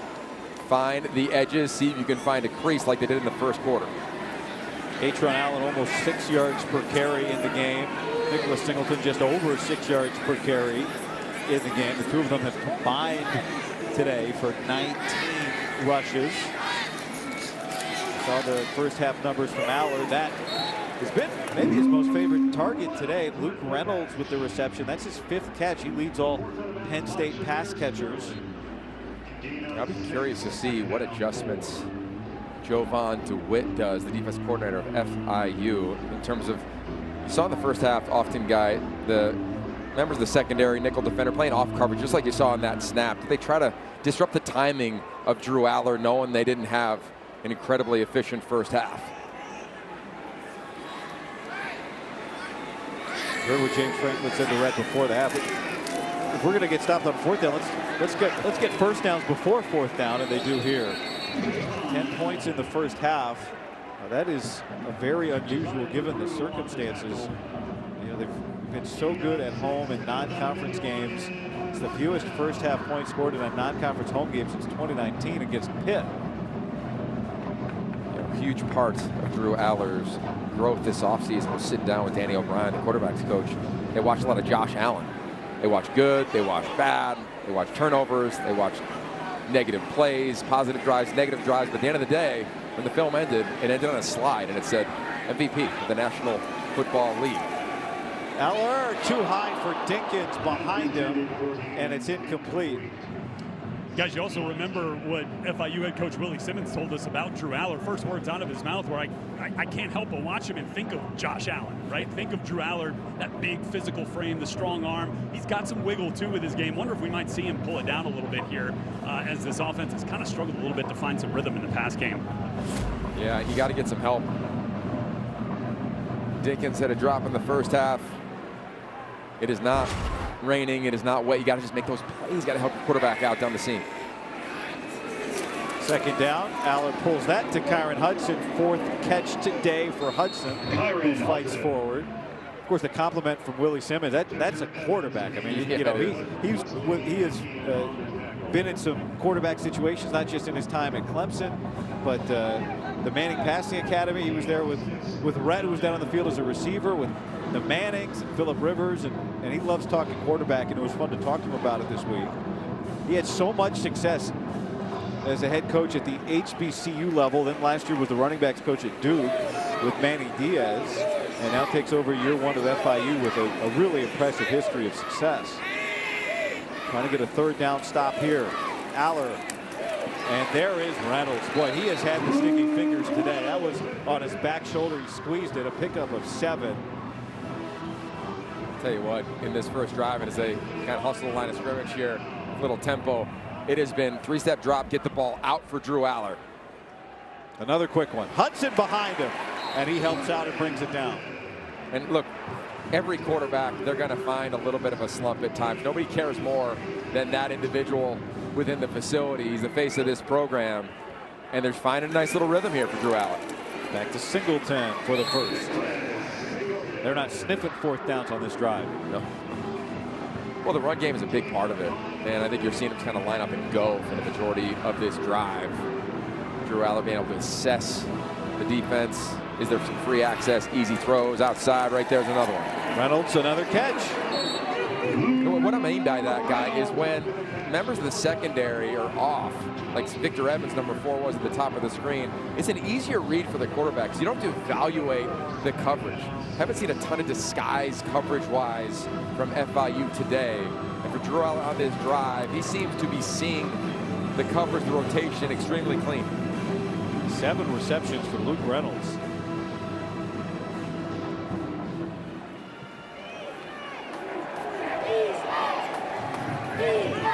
Out of the pistol, they love to run the ball right here. Downhill, give a 2-way go to their back. Katron Allen. And he gets hog tied for a moment. He was able to just spin forward, get a couple. Somebody had around the ankles, then up around the shoulders as well. And to Rhett's point, when you line up in the pistol there, you give the running back a 2-way go. The linebackers really can't read a key and go. They have to pause and hesitate. So be curious to see if we see that formation again down here in the red zone. Drew Aller potentially keep it because it's been there a few times. 3rd down and 4.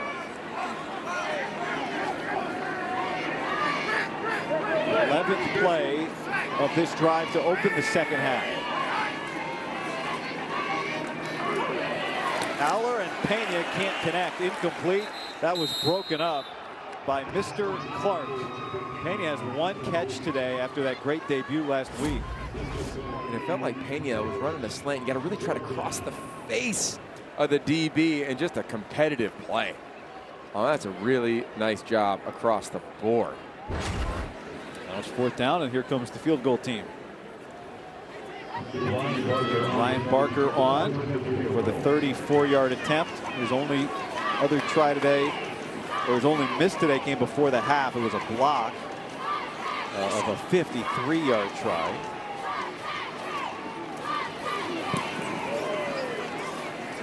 And that is perfect. So strong drive for Penn State to start the second half results in a field goal. 13-0.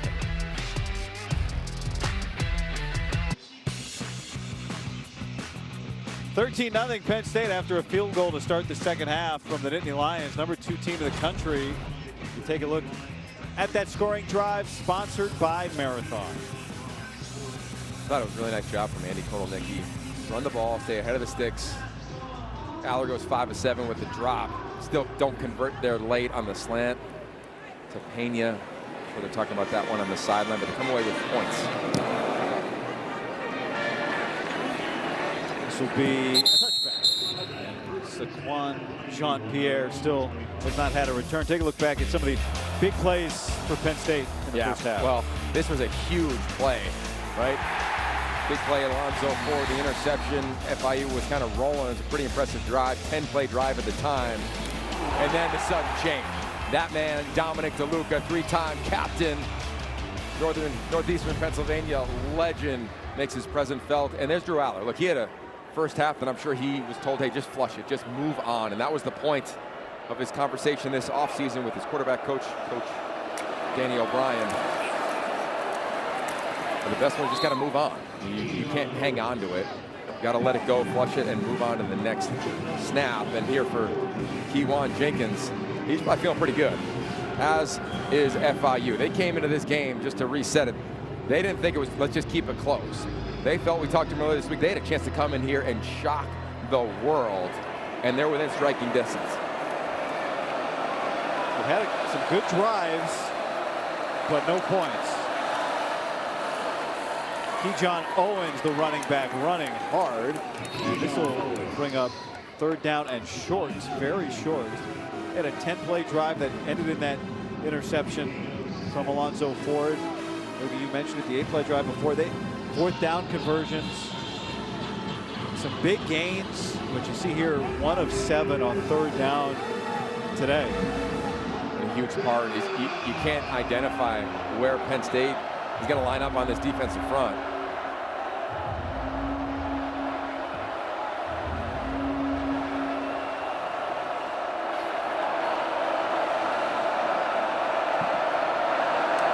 McNeil in motion. Owens the back. 1st down, and Owens into space, and Wheatley saves perhaps a touchdown. That's a pickup of 16. How about the patience from Keyshawn Owens? Nice job by him. There's so many people at the line of scrimmage for Penn State. They bring a little bit of pressure. He waits, gives it a beat, 1 cut, and there is nobody there. As FIU goes, hurry up, takes a shot. Jenkins going downfield for McNeil, and he can't get it. Wheatley, who just saved the touchdown in coverage. What a play by Zachy Wheatley. I mean, this looks like an explosive play all day. Watch the hands of Wheatley. Go to the hands. That's as good as it gets. McNeil with a great corner route, but Wheatley with a better play at the end. You heard about the stat in baseball, wins above replacement. That's 2 touchdowns, but Wheatley just saved 14 points. He's coached by one of the best in Terry Smith. Oh, Dennis Sutton right there for the stuff. Now let's look back at the Wheatley PBU. Yeah, this is really impressive. You're taught as a DB, when you see the hands of the wideout go up, that's when you shoot your hands to theirs. I mean, that's as good as it gets. Now, it helps that he's got long arms and a wingspan as a dynamic player at 6'2", that you reference, Guy. But timing, what a play to set up a third down. It might be 4-down territory for FIU. I just try to get half here and see if I can go for it again. Crowd picking it up.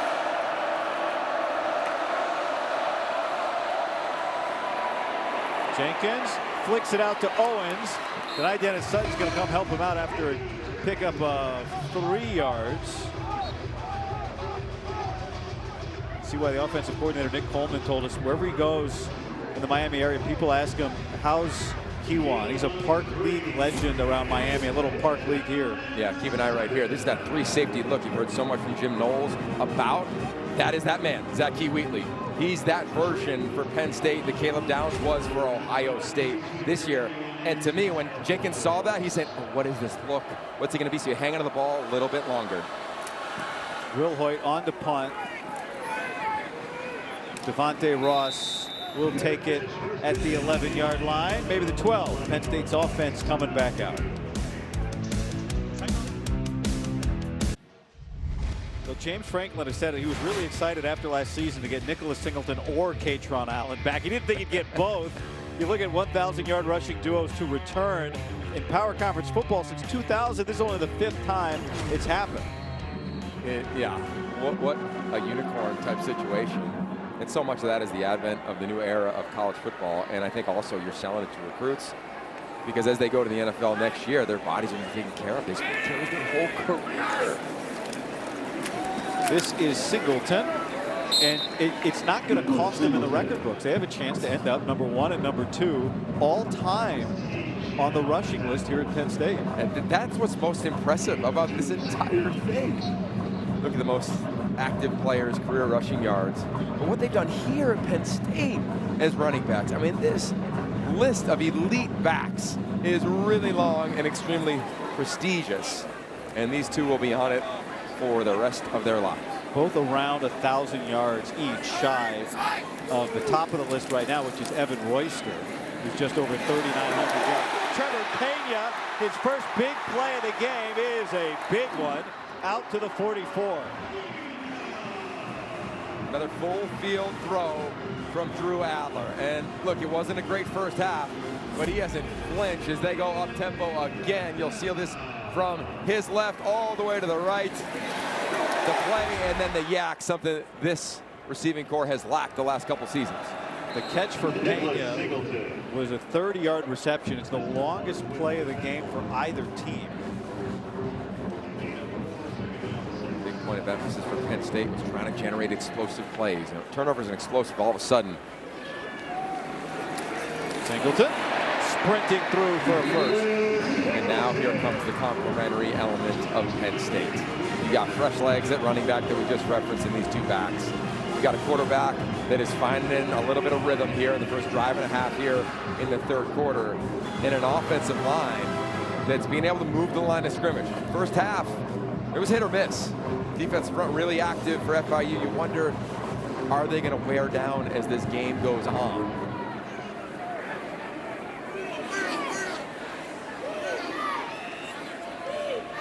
Aller under center with a couple of tight ends in the game. With time, great pocket. Spiral, Ross, flag, he caught it! How did he catch it? Touchdown, Penn State!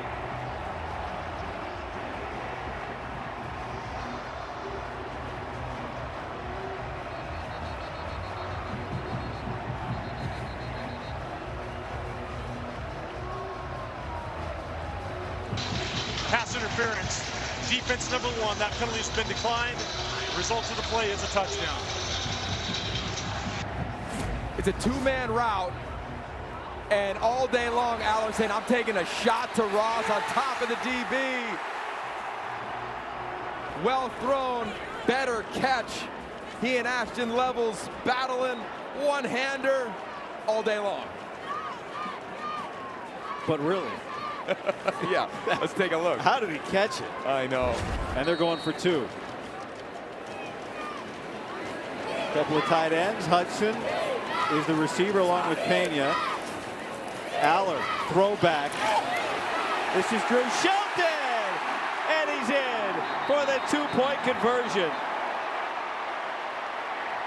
There is a flag down on the field.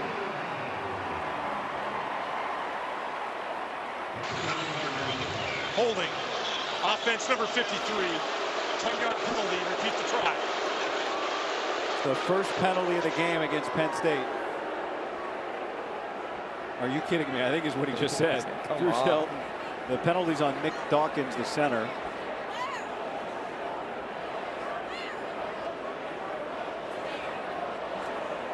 And so now the kicking team will come on to kick the extra point. Let's see. 53. Yeah, and it's kind of his arms outside. I didn't see necessarily a grab, and anytime there's the arms outside of the defender, as you saw with Dawkins, it's going to get called. But I think Shelton kept the ball. I think he was like, I'm keeping this one. Yeah. Because to me, I still scored. I still got 2. Deserved. Barker. Got it. So it's a 20-0 game. This is somehow only worth 6 right here. Well, just like you drew it up. And how about that body language? Pretty good for number 15.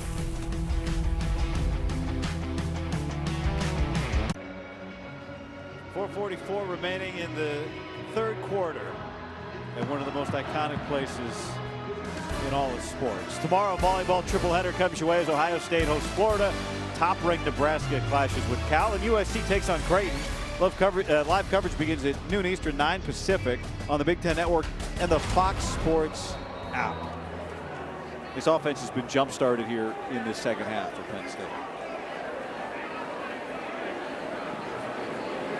Gabriel Wosu to kick away. And that ball goes out of bounds. It's a penalty, and it'll come out to the 35. Kickoff out of bounds. Kicking team, number 99. The ball will be placed at the 35-yard line. First down, FIU. A big part of this play was Kyron Hudson. He's going to take the little over route, and that's going to allow Ross to run that skinny post, and Drew Aller sees it all day long. You'll see Hudson cross the field. He takes the safety. Aller saying, oh, I'm taking this shot. And I know not only was Drew Aller and Devontae Ross fired up, but I know, Rhett, you were fired up as well down there on the field, man. Week had just one catch, right? And that was an emphasis for James Franklin. You know, so they wanted to get him the ball more, but it wasn't an issue for Ross. Talking to Marcus Hagans, the wide receivers coach, before the game, he was like, we're so connected in this wide receiver room that those kind of things aren't issues. Our guys want to get touches, not just for themselves, but they want to get touches to help the team win.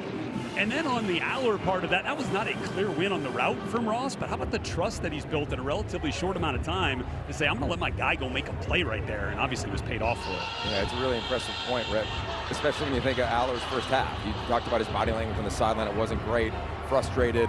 That happens at that position, able to flush it at halftime, come out. Starts off 7 of 9 with a drop. I call it 8 of 9, and to your point, drops a dime for a touchdown to Ross. Second down and 8 here for FIU. Good run by Carey, and that'll make it third down and about 2.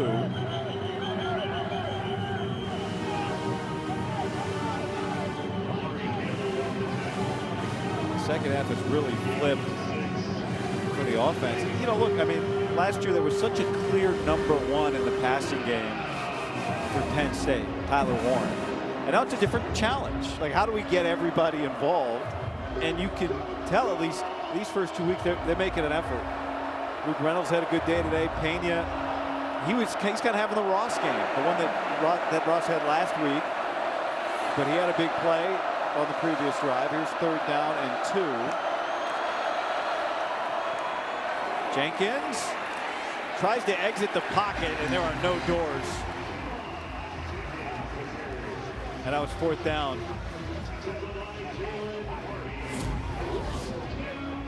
Jenkins just trying anything, but there's such an aggressive pass rush. I mean, it's relentless. It's absolutely relentless, coming off the edge from every which way. It's first Jalen Harvey, then came DeLuca, and then, of course, 33 denied Dennis Sutton. I mean, they just come at you with this front 7. First of the half.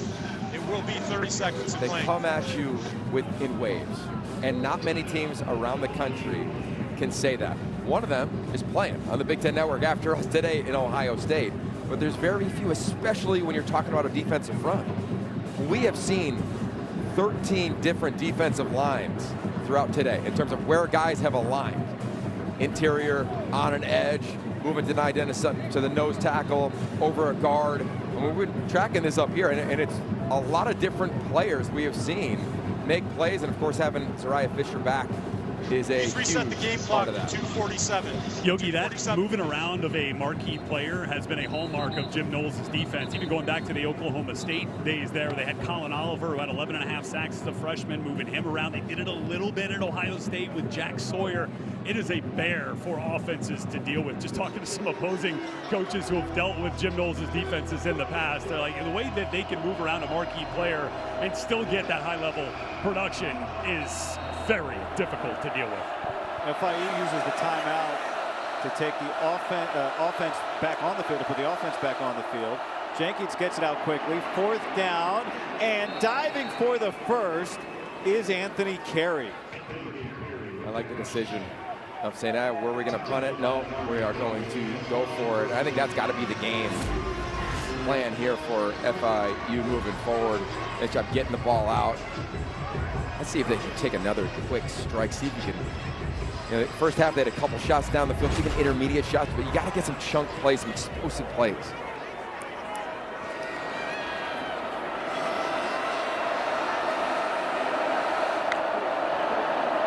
Jenkins is going to give it, and right in the hole, Carey is met. Dom DeLuca right in there, along with Alonzo Ford. Back to, just to circle back to the point Rhett was making, Yogi. Jim Knowles, his last 4 seasons coming into this year. So last 3 at Ohio State, Oklahoma State, in the year before that. In those 4 years, his defenses are number 2 in the nation in defense. Number 2. Now he's at his 3rd different place. And, what are the odds? The odds are pretty good that this is going to be one of the best defenses in the country. And you don't have to flip the defense, right? I mean, the standard has been set here for a long time. Well, you thought Owens, and so did I. He almost broke that one. A flag comes in. The result of the play is a 3-yard pickup. And, let's check out the penalty. Holding. Offense number 65. 10-yard penalty from the previous spot. 2nd down.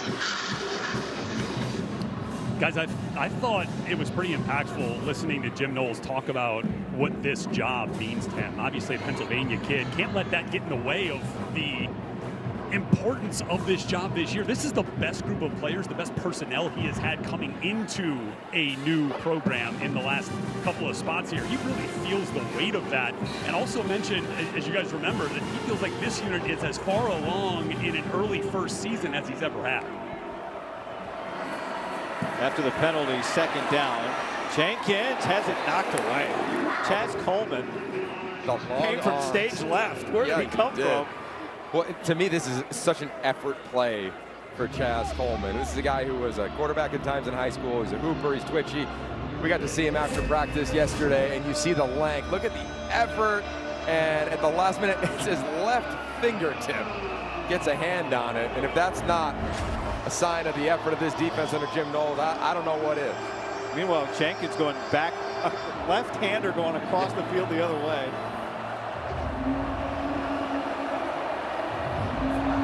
Some sort of screen here. Play clock low. They get it off. Jenkins gets it out. Somehow Carey caught it, but then it gets cleaned up after a short gain by Amari Campbell, one of the new linebackers that transferred from North Carolina. They're the best defensive linemen. They have the ability to not just put their hand in the dirt like Denai Dennis Sutton did, but peek up at the play clock. He timed up that 2-1. He got off. And your point at Jenkins just found a way to get the ball out. Zariah Fisher has been rotating in a lot on defense today in his first action since the 2023 bowl game. Trey Wilhoit back out to punt. Devontae Ross, who has a big touchdown today on offense, is back deep to receive a high hanging punt that he fair catches 43-yard boot. Drew Aller just threw a gorgeous touchdown pass the last time we saw him. We'll see what the senior has in store next.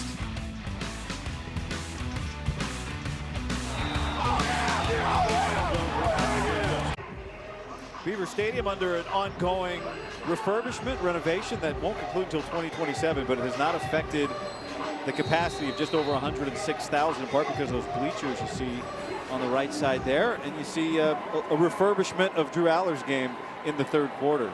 Well, he's seen so much football. We've talked about this many times.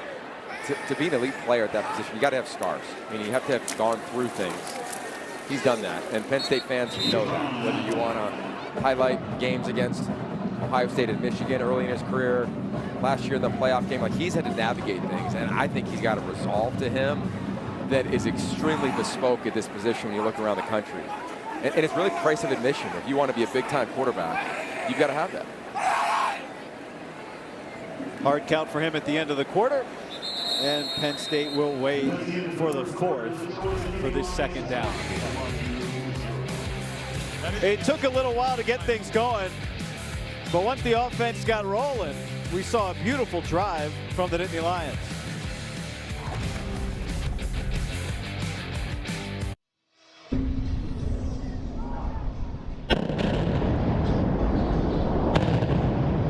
Well, this was part of the beginning.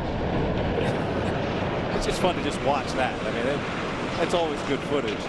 Bringing down part of Beaver Stadium, and the work started immediately. Crews working around the clock to get going in the offseason. And they've worked to maintain a pace of work while also making this place playable for football, not just for this year and next, to be ready in 2027. Let's go to the studio. Ashley Adamson with an Anderson Windows studio update. And Guy, will take you to Durham. Let's check in on number 11, Illinois at Duke. Luke Altmaier to Justin Bowick. A 4-yard strike makes it 21-13 Illinois in the third, guys. All right, Ash, thank you. That's a game, Yogi, that there's so many games out of the league that are important today, and that's a big one. Illinois is a team that when you think about maybe a group that could challenge as Aller gets sacked and goes down, Johnny Chaney Jr. But where does Illinois fit into that kind of championship race in this league, you think? Well, after being there in training camp, while there's a lot of hype outside of that facility, you go there and it feels real.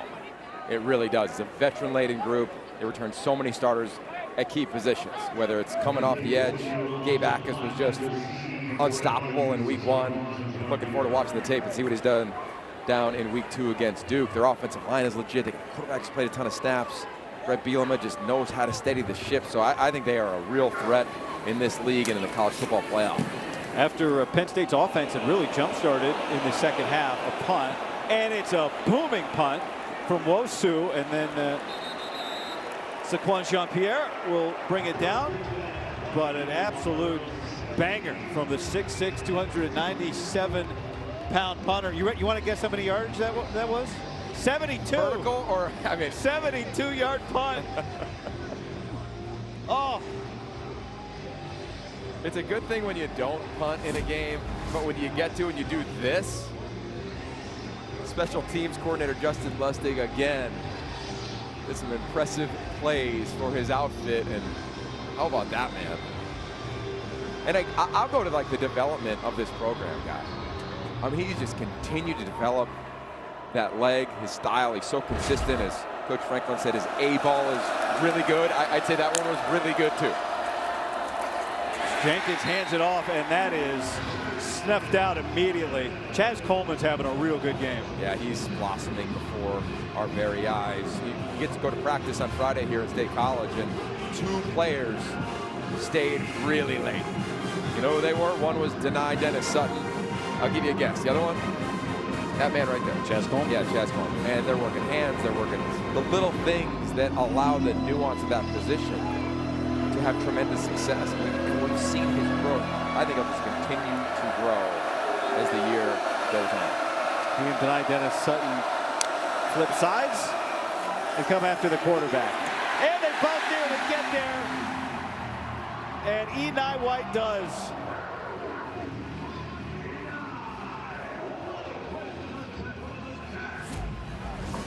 about this.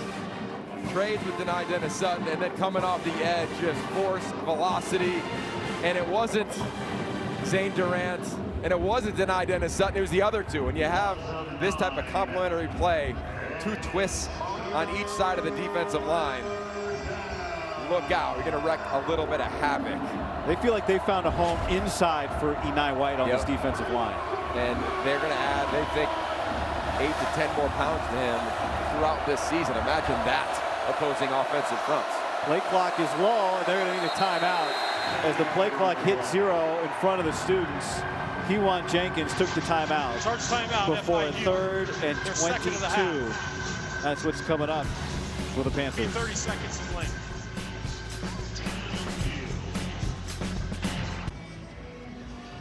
Football on the Big Ten Network is brought to you by Auto Owners Insurance. You're seeing some renderings of the West Side Revitalization Project, which is going to make this world-class facility even more world-class. Meanwhile, 3rd and 22 for FIU after their timeout. And a nice run here by Devontae Lyons. And he finally gets lioned like on a hyena's back, but that was a really good run for him to create some space. 11 yards on that pickup. Just give his punter some breathing room. Whoa. Extracurricular. Say, you know, I get the score 20-0. Here we are, about 11 minutes left in the ball game. But FIU has Penn State player number 5 is wearing jersey 91. 5 is wearing 91 for Penn State. Hope you keep it clean here.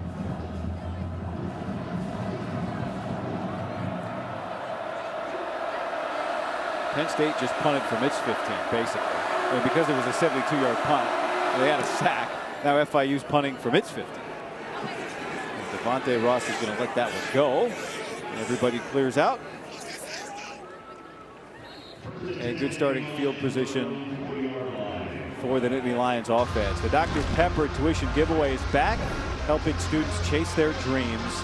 Enter before September 30th at the QR code below.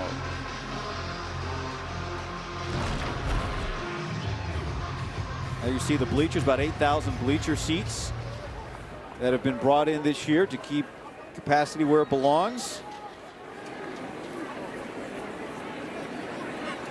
Movement on the offensive line. Extra lineman in the ball game. To Allen. Looking back the other way and just flicks it out of bounds. He had Singleton in the area, and it's 2nd down. Villanova comes in here next week with a bus of DeLucas as well. As we talked to Dom DeLuca, and then Penn State has a bye before they have the whiteout game against the Oregon Ducks. The Oregon's first trip here since 1964. Their one and only trip here to Beaver Stadium. Last week we saw so many of the backups play late in the ball game in the 4th quarter. I think this is good for Drew Aller and company to get this type of burn here. Aller looking to the back shoulder, and it is broken up and nearly intercepted. It was out of bounds. Good defense there by Websley Etienne. Ruling on the field is incomplete pass. 3rd down. And we've seen some competitiveness at the catch. You're thinking this is a grab. Etienne says no way, fighting through the ball. I mean, it's just a well-coached outfit at FIU in terms of the fundamentals. We've seen it. Same deal on Penn State. We saw that a couple drives ago. The deep ball, beautiful play down the field to the hands of the wideout. Now it's 3rd and 10.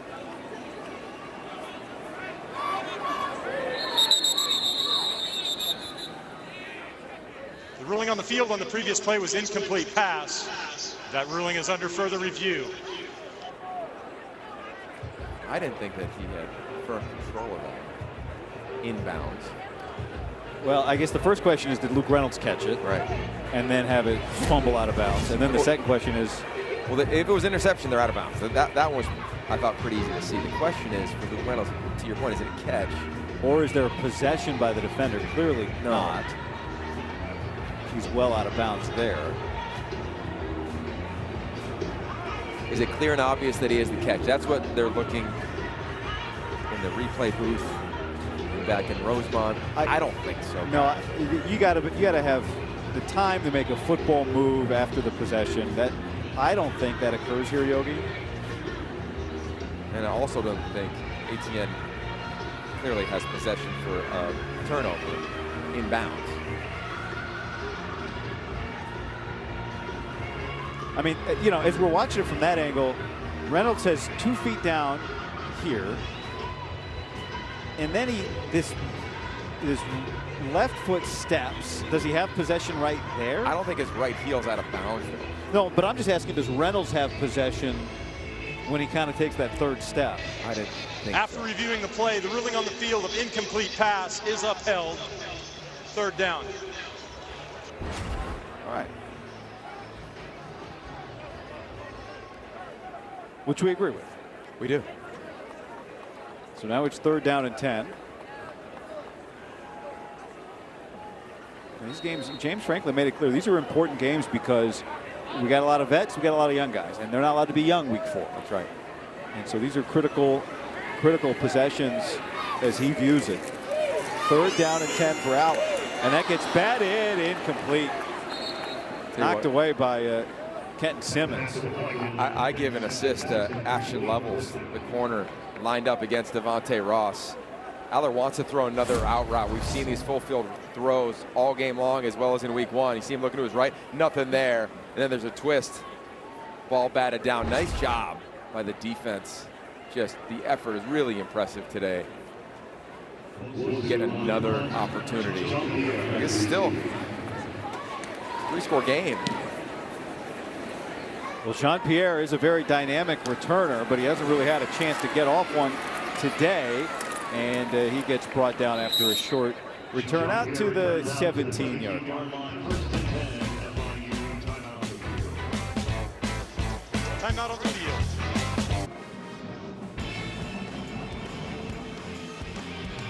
Time now for the T-Mobile trivia question. The last time Penn State was ranked number 2 in the AP poll was 2017. What year were the Nittany Lions last ranked number 1? All right, chew on that. What do you think, Joe? Well, I go back to my childhood. I can remember watching Kadrona Carter and company, just a special team there. But that was a long time ago. That was a long time ago, guy.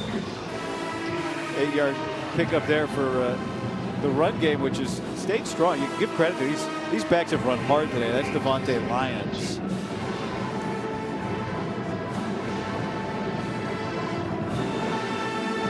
I think that's a pretty good. I think it's a pretty good pull, Yogs. I'm thinking of like a 13-year-old self here, 1994. Okay.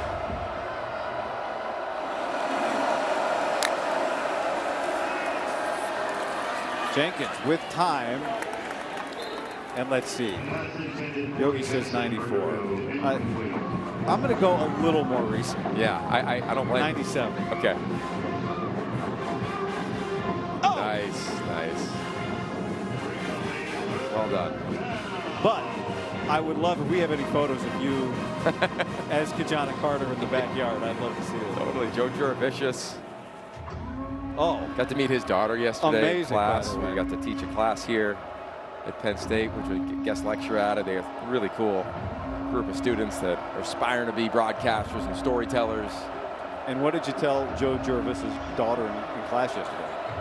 I said, you know what, I used to idolize your dad growing up. I tried to be him in the backyard. FIU takes the time out here with the play clock low.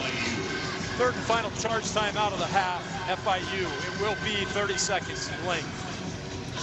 Well, you don't have to wait long to see a number 1 team. They are coming up next. Ohio State. Cannot wait. Jeremiah Smith, Julian Sand, this defense, Caleb Downs. The biggest question when a team has won a national championship and they try to continue that going is how can you navigate every week as its own week? And that is a challenge. And the leadership group at Ohio State in the offseason, they talked about that a lot. They wanted to not have a ton of fanfare from last year up in the facility so they could focus and leave their own mark. Step 2 for them is later on today. And for Penn State, after today, they got step 3 Villanova. You referenced the bye, and then here come the Ducks. You got a feeling the whiteout's gonna be electric. You got to go back and look at that Big Ten championship game we were at, partner. That was pretty special. What a game that was. Oregon winning it, winning the league. 3rd down and 2 after the timeout. FIU has none left. And Dom DeLuca creates a brick wall. We'll check on the spot here, but that looks short. Yeah, he and Amari Campbell. It's cool seeing those two in at the same time. As college football fans know, last year they allowed communication from coaches to players' headset. You have a green dot. Those two are the green dot players for Penn State defense. When both are on the field, Dom DeLuca's going to wear a different helmet. And here we go. Willie Simmons, 4th down. Clearly going to go for it here. FIU 2 of 3 on 4th down today. This game was 10-0 at the break. Keyshawn Owens has the first. He's going to be a problem in their league. He's a talented back. His patience, his ability to be a one-cut runner. You add in the duo with the run-pass option game. That was a big point of emphasis for this Penn State defense, of watching Willie Simmons tape in the pass wherever he has been, watching Kewan Jenkins, and of course their first game of the season against Bethune-Cookman last Friday night. I think Penn State's done a nice job. I haven't seen a lot of those RPOs, especially those longer ones down the field, not just quick game, run pass option, quick slants. FIU wants to get down the field a little bit, had not done that much today. Jenkins, end around to JoJo Stone. And he's out to about the 35-yard line. And it's time for a studio update. Guy, Illinois has just 28 rushing yards at Duke, and 25 of them came on this direct snap to Hank Beatty, the wide receiver and former high school quarterback, is in the end zone. He's also got 100 receiving yards, Illini by 15. Well, that's great news. Big statement on the road if they can get that one done. Curious to see Michigan on the road later on against John Mateer in Oklahoma. That's a huge game. Coach Sharon Moore, it's his alma mater. Another strong carry for Owens, and another first down for FIU, pickup of 8 yards. So last week, Penn State played 73 players, and to go on the run that Penn State and their fans believe they can go on this year, right? Everybody came back mission-minded, unfinished business. You're going to play a lot of guys, and you got to have a lot of depth. They've played a lot of bodies, and I think it's going to bode well as the season progresses. The secondary is so deep, guy. I mean, there's so much talent there. Jenkins on the run. And he connects with Eric Nelson. Guys, it was clear to head coach Willie Simmons that priority one was keeping QB1 in South Florida. Kewan Jenkins was in the transfer portal when Willie got hired. So he took Kewan and Kewan's dad out to the Rusty Pelican down in South Florida for dinner just to talk through things. Kewan ordered a Caesar salad, which goes for $16. Dad ordered a tomahawk ribeye, 42-ounce prime cut bone-in, goes for $160. Willie didn't feel comfortable putting that on the old expense report, but it will be money well spent, I would imagine, once they get into conference play with this offense. It's going to have better days. Oh, Rhett, who's not afraid to put a hole in the per diem. Love that story. Better believe it. Guy, you'll have to explain to Yogi what that tomahawk ribeye tastes like. Not sure there. A good night's sleep, I think. No doubt. But we had a lot of fun talking to Willie Simmons and his staff this week. And we said it earlier, but 3 years at Prairie View A&M, 6 at Florida A&M. And all he did was win. He won an HBCU national championship. Here's Owens on 3rd down, and he skips through a couple of holes for the first. Great run. And Willie Simmons and Rhett Lewis go way back to the 2003 Manning Passing Academy. There's Willie, sleeveless, and there's Rhett. Rocked up. Yeah. You know, that was right after the quarterback wide receiver showcase for all the college players that day. I was the only receiver there, so I was catching passes from all these guys, or trying to rather. Caught my little hitch route to open the day from Peyton Manning, but Willie had an absolute absolute hose, and that was a little too hot for me to handle. Drop that one. First down here. Jenkins. And he'll just flick it away. That photo also has the Manning brothers in it, Phillip Rivers in it. I think Luke Heward, right, is in that photo. Guys, you know what I just discovered? You know who a camper was in that year of the Manning Passing Academy? Who? Offensive coordinator Nick Coleman. No. He was there. Yeah, he was very complimentary of some of my wide receiver drills. Oh, yeah, he's got the tape for sure. Well, Nick Coleman played for Willie Simmons, and now he GA'd for Willie Simmons. Now he's the offensive coordinator. And they had a good plan today. I mean, you look at this game, and look, there's still 5 minutes left. We've seen crazier things happen. Here they are on a 2nd and 10. They had a nice play, just couldn't find many explosive plays. See if they get a chunk play here. Jenkins, and he slides down. He finished that slide at the 36, but he started it at the 34. So he's got the nickname on the front of the shirt. That's why it was sleeveless in that photo. You know, you talked about Kejuan Jenkins, and Willie's seen so many talented quarterbacks and success everywhere he's been. He said in this game, quarterbacks, because Penn State does so much, there's a phrase in the QB world of see a lot, you see a little. If you see a little, you can see a lot. So for on this 3rd down, you just want to identify who do I have to make my read off of. See just a little bit, make a quick decision. There he is on another RPO. He keeps it, and he meets Tony Rojas immediately, pick up a 1. All 4 down territory here, clearly.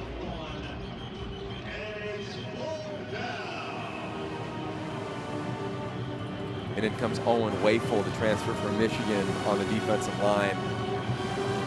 Again, just another look by this defensive front today.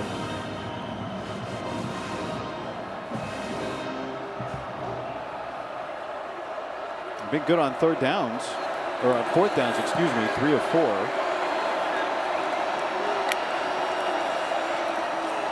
Jenkins, and it's broken up. King Mack.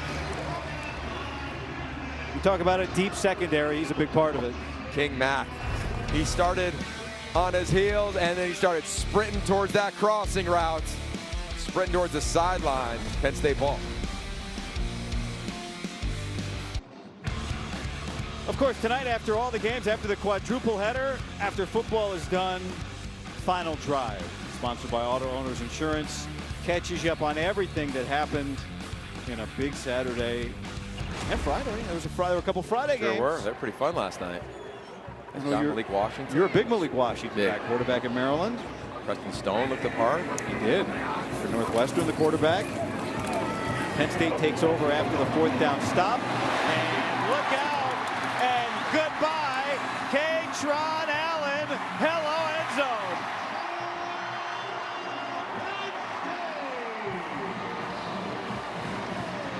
.67 yards.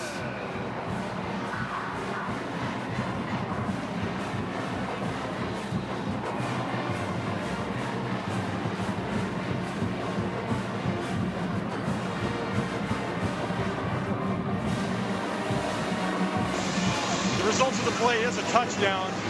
Sideline warning. FIU, their first warning. There is no yardage penalty with the warning.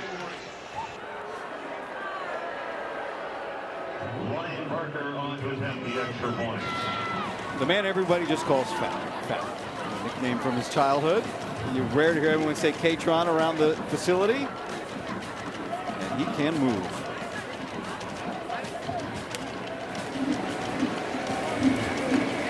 Parker. Got it.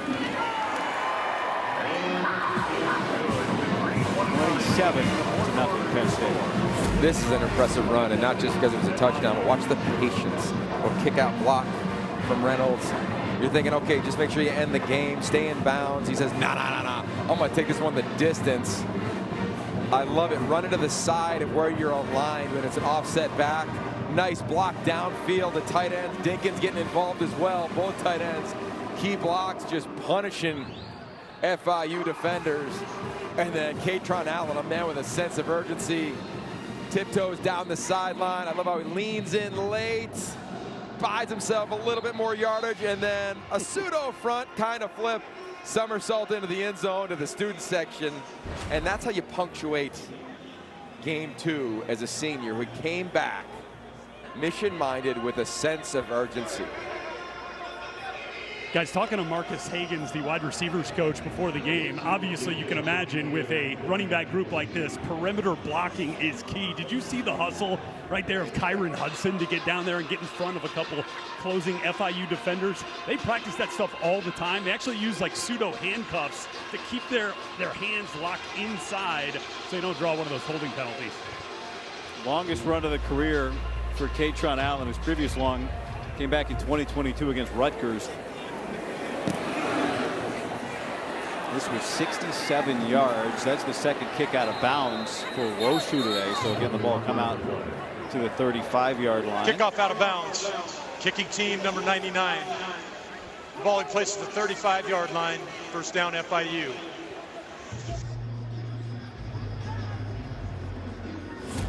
Red reference Kyron Hudson. You'll see as the play unfolds.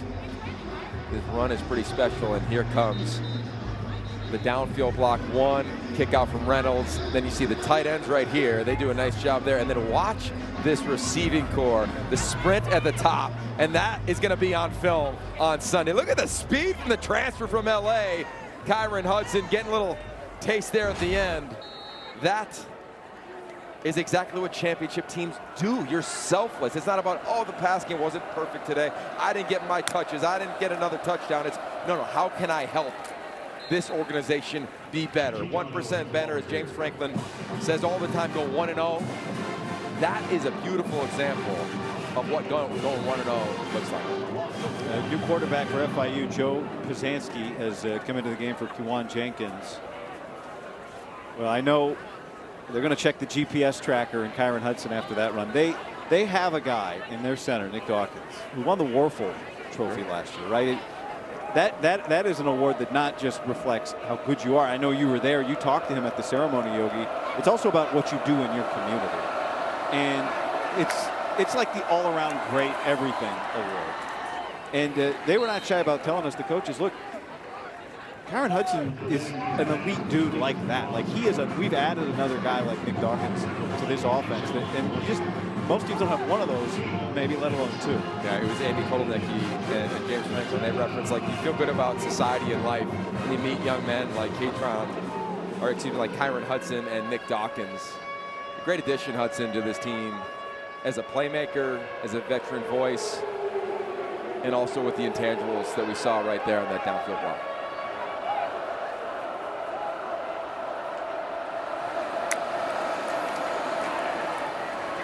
Pisanski has it broken up. Colin Dinkins, the brother of the tight end Khalil Dinkins, is able to knock it away, and we hit the 2-minute timeout. Oh, he caught it, excuse me. Yogi, I said Dinkins broke it up. Fournay caught it. All right, now we've hit the 2-minute timeout. Finally gotten happy today in Happy Valley.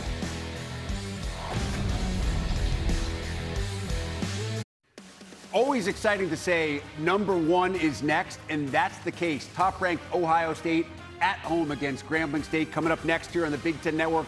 Brock, should be an easy win. What do the Buckeyes look to get out of Saturday? Well, any time I get to watch Caleb Downs play football, it's a magical moment for me. More domination. Matt Patricia laid the groundwork a week ago for something maniacal. I can't wait to see what he has dialed up. Don't worry, Buckeyes. Texas not coming through those horseshoe doors. Back to your game. 2-minute timeout. Time to dance. No question about it. Let's take a look back before the 2-minute timeout. Did Ross Fournay catch this? It's ruled a catch on the field. Spoiler, the answer is yeah, he caught that. It's a great catch by him. Kind of double caught it, but got his left forearm underneath it. Nice job by Fournay, the sophomore out of Florida. Welcome in those of you that have been watching Minnesota today. Gophers in a weather delay during a dominant performance. Penn State little slow starting today. Ball comes out. It's picked up. Going the other way is Chaz Coleman. And he gets caught down at the 5.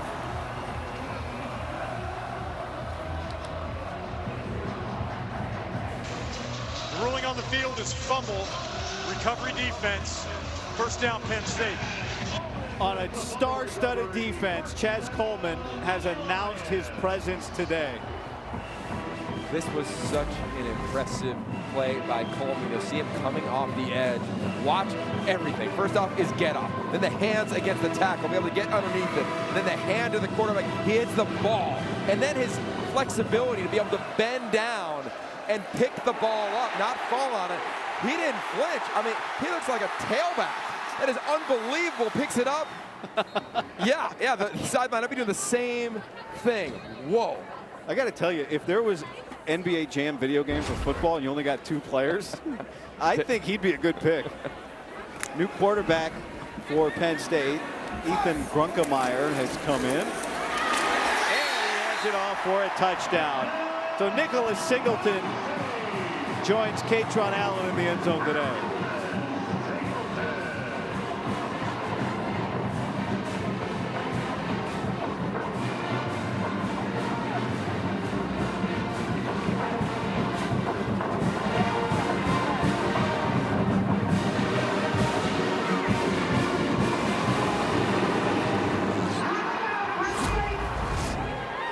Line up in the pistol formation.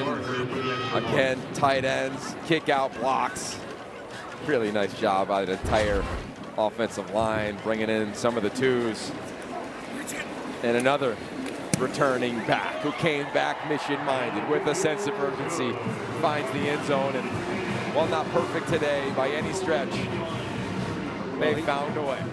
And he moves closer to Saquon Barkley's career rushing touchdown record, breaks this tie with Kijana Carter. It's like this at almost every position at Penn State. You look at a career list, you go, look at that guy and that guy and that guy and that guy. But that is that list. You just can't talk about it enough of these 2. James Franklin talked about it with Red on the pregame show of Katron Allen and Nicholas Singleton both had an opportunity to go to the NFL. They love this place so much. They felt like there was unfinished business last year after that loss to Notre Dame in the semifinals. Not only do they come back, but so many others choose to come back. And they lead this thing into off-season workouts, into spring ball, into training camp, and now here in this ball game. And they know what the end goal is. When you look at this roster, guy, they have the blueprint. If you look at the last few seasons, Penn State has the blueprint to go out and be the #1 team in the land. And I think today was great for them to have to play all 4 quarters. It's a great moment. You got to try to find adversity, create adversity. When you look at this schedule, you're wondering what would this game look like. It wasn't clean, it wasn't perfect, but they were able to navigate that adversity. So curious to see what James Franklin, what the leaders of this team said at the half for them to come out and play much more efficient here in the 3rd and 4th quarter. Well, James Franklin, when he talked to Rhett before the half, or at the half, he seemed confident. We're rusty, we're going to get it fixed. You're talking about a blueprint. It's a blueprint that's worked. It worked in 2023 for Michigan. They returned 12 all Big Ten selections. They went 13-1 and won the title. 13 all Big Ten returners for Ohio State last year. And look, Penn State continues the trend, 14 all-league returners for this team. And I think a huge part for James Franklin, to your point of what he said to Rhett heading into half. You look at this graphic and you see, yeah, there's a legit opportunity. It's not just hype. I think it's grounded confidence that's legit. It's because James Franklin is so consistent. He's uncommonly consistent, extremely steady. That means the players know what to expect. Tomorrow's film review is not going to be any different than when it was a week ago or 5 years ago or 10 years ago. It's just what he brings from a CEO leadership standpoint. And talk to anybody on the team. I had a chance to talk to Bob Palco, who does so much for this program. He's director of high school relations, a long-time high school coach in Pennsylvania. Because he's the best leader I've ever seen, best leader I've ever been around. He's been around so many greats. So you talk to people in the building, and I look forward to hearing just how steady this thing is as the season and the games get bigger from the outside looking in. Under a minute now. Again, this was a game that was 10-0 at the half. A strong second half. Coleman just missed a sack. He almost got home. He's been doing everything. Yeah, it's incomplete. Now it's 3rd and 5. I think you're talking about somebody who's really grown from week 1 to week 2. It's Chaz Coleman. There were times last week where he's lining up and you knew it was his first time. What did he say to Coach Franklin after the game in the tunnel? Like, think how we got through that one, right? Your first time playing in Happy Valley in this beautiful stadium, in this arena, and he was able to navigate it and had some flashes. This was so consistent for him, and you get a healthy Zariah Fisher, you get an emerging Chaz Coleman, this defensive line guy. It's worth all the discussion as being one of the best, if not the best in America. It'll turn into a comfortable night in the basement for James Franklin. 13 minutes with friends and family right in the kitchen and then to the basement, and there's a lot of ball to watch, with this being the game that kicked off your Saturday on Big Ten Network. Now, I'll tell you what they're thinking right now. Last week, they gave up a touchdown at the end of the game, the only touchdown Nevada scored. And you know a defense doesn't like to do that, so they want to finish this thing with a 0 up on the scoreboard. Pisanski does not get to the first down, so the clock keeps running. FIU has no timeouts. And now it's 2nd down and 1. I think that guy, you see this in the final, imagine the final play of the game. We'll see here. And the clock stops with 2 seconds. So we'll get one more here. I think for FIU, a real valiant effort. Honestly, I mean, they had opportunities. You go back to that first half, an 8-play drive, turnover on downs, a 10-play drive, a pick, in the fringe red zone area. They were able to do some really good things. The environment didn't scare them. So I'm looking forward to watching them in their conference as the season continues and as years continue with Willie Simmons. He's so experienced as a head coach. And won. And he's won a lot. He's never had a losing season as a head coach. Why would we anticipate one in his first year here at FIU? All right, so 2 seconds for this Penn State defense to try and preserve the shutout. And that's what they do. 34-0 for the #2 ranked team in the nation. With the #1 ranked team in the nation still to come next here on the Big Ten Network. Drew Aller, that offense had some work to do at halftime. They did it.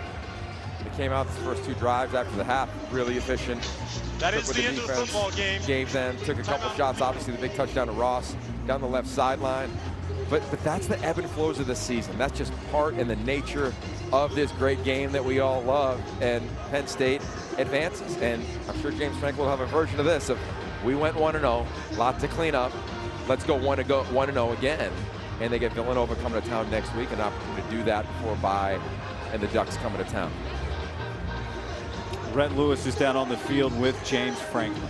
Coach, you were confident when you talked to me at the half that you guys would get things fixed. Some fireworks there at the end. What does today tell you about the way your team finishes?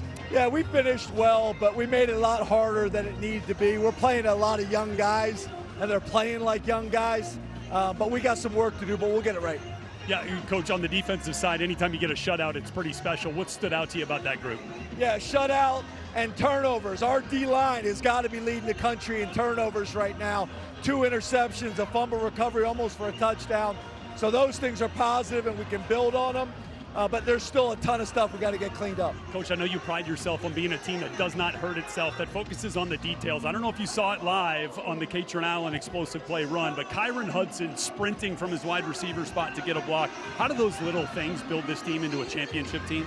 Yeah, I didn't see that play, but it doesn't surprise me. That's the type of young man he is, and we try to emphasize that. That's how you win big-time games. That's how you have successful seasons, is guys playing like that for their teammates and giving the extra effort. Coach, thank you so much. Congrats. Thank you so much. Well, you said it. Defensive line, young players, but also it was a shutout. They were able to have the result necessary to get the victory. And I like the trajectory of this team. I think they have all the tools. Nobody looked perfect last year early on in the season. They got all the tools to take a real run. Cannot wait to watch this thing continue to grow. Don't forget the #1 team in the country is coming up at 3:30. It'll be Ohio State and Grambling State right here on the Big Ten Network. The #2 team in the nation, Penn State, moves to 2-0 today with a shutout win over FIU. They play Villanova next week, have a bye, and then they get Oregon. For our birthday boy producer, Glenn Hallis, and our director, Pat O'Connor, thanks for watching. We'll send you the game break coming up next.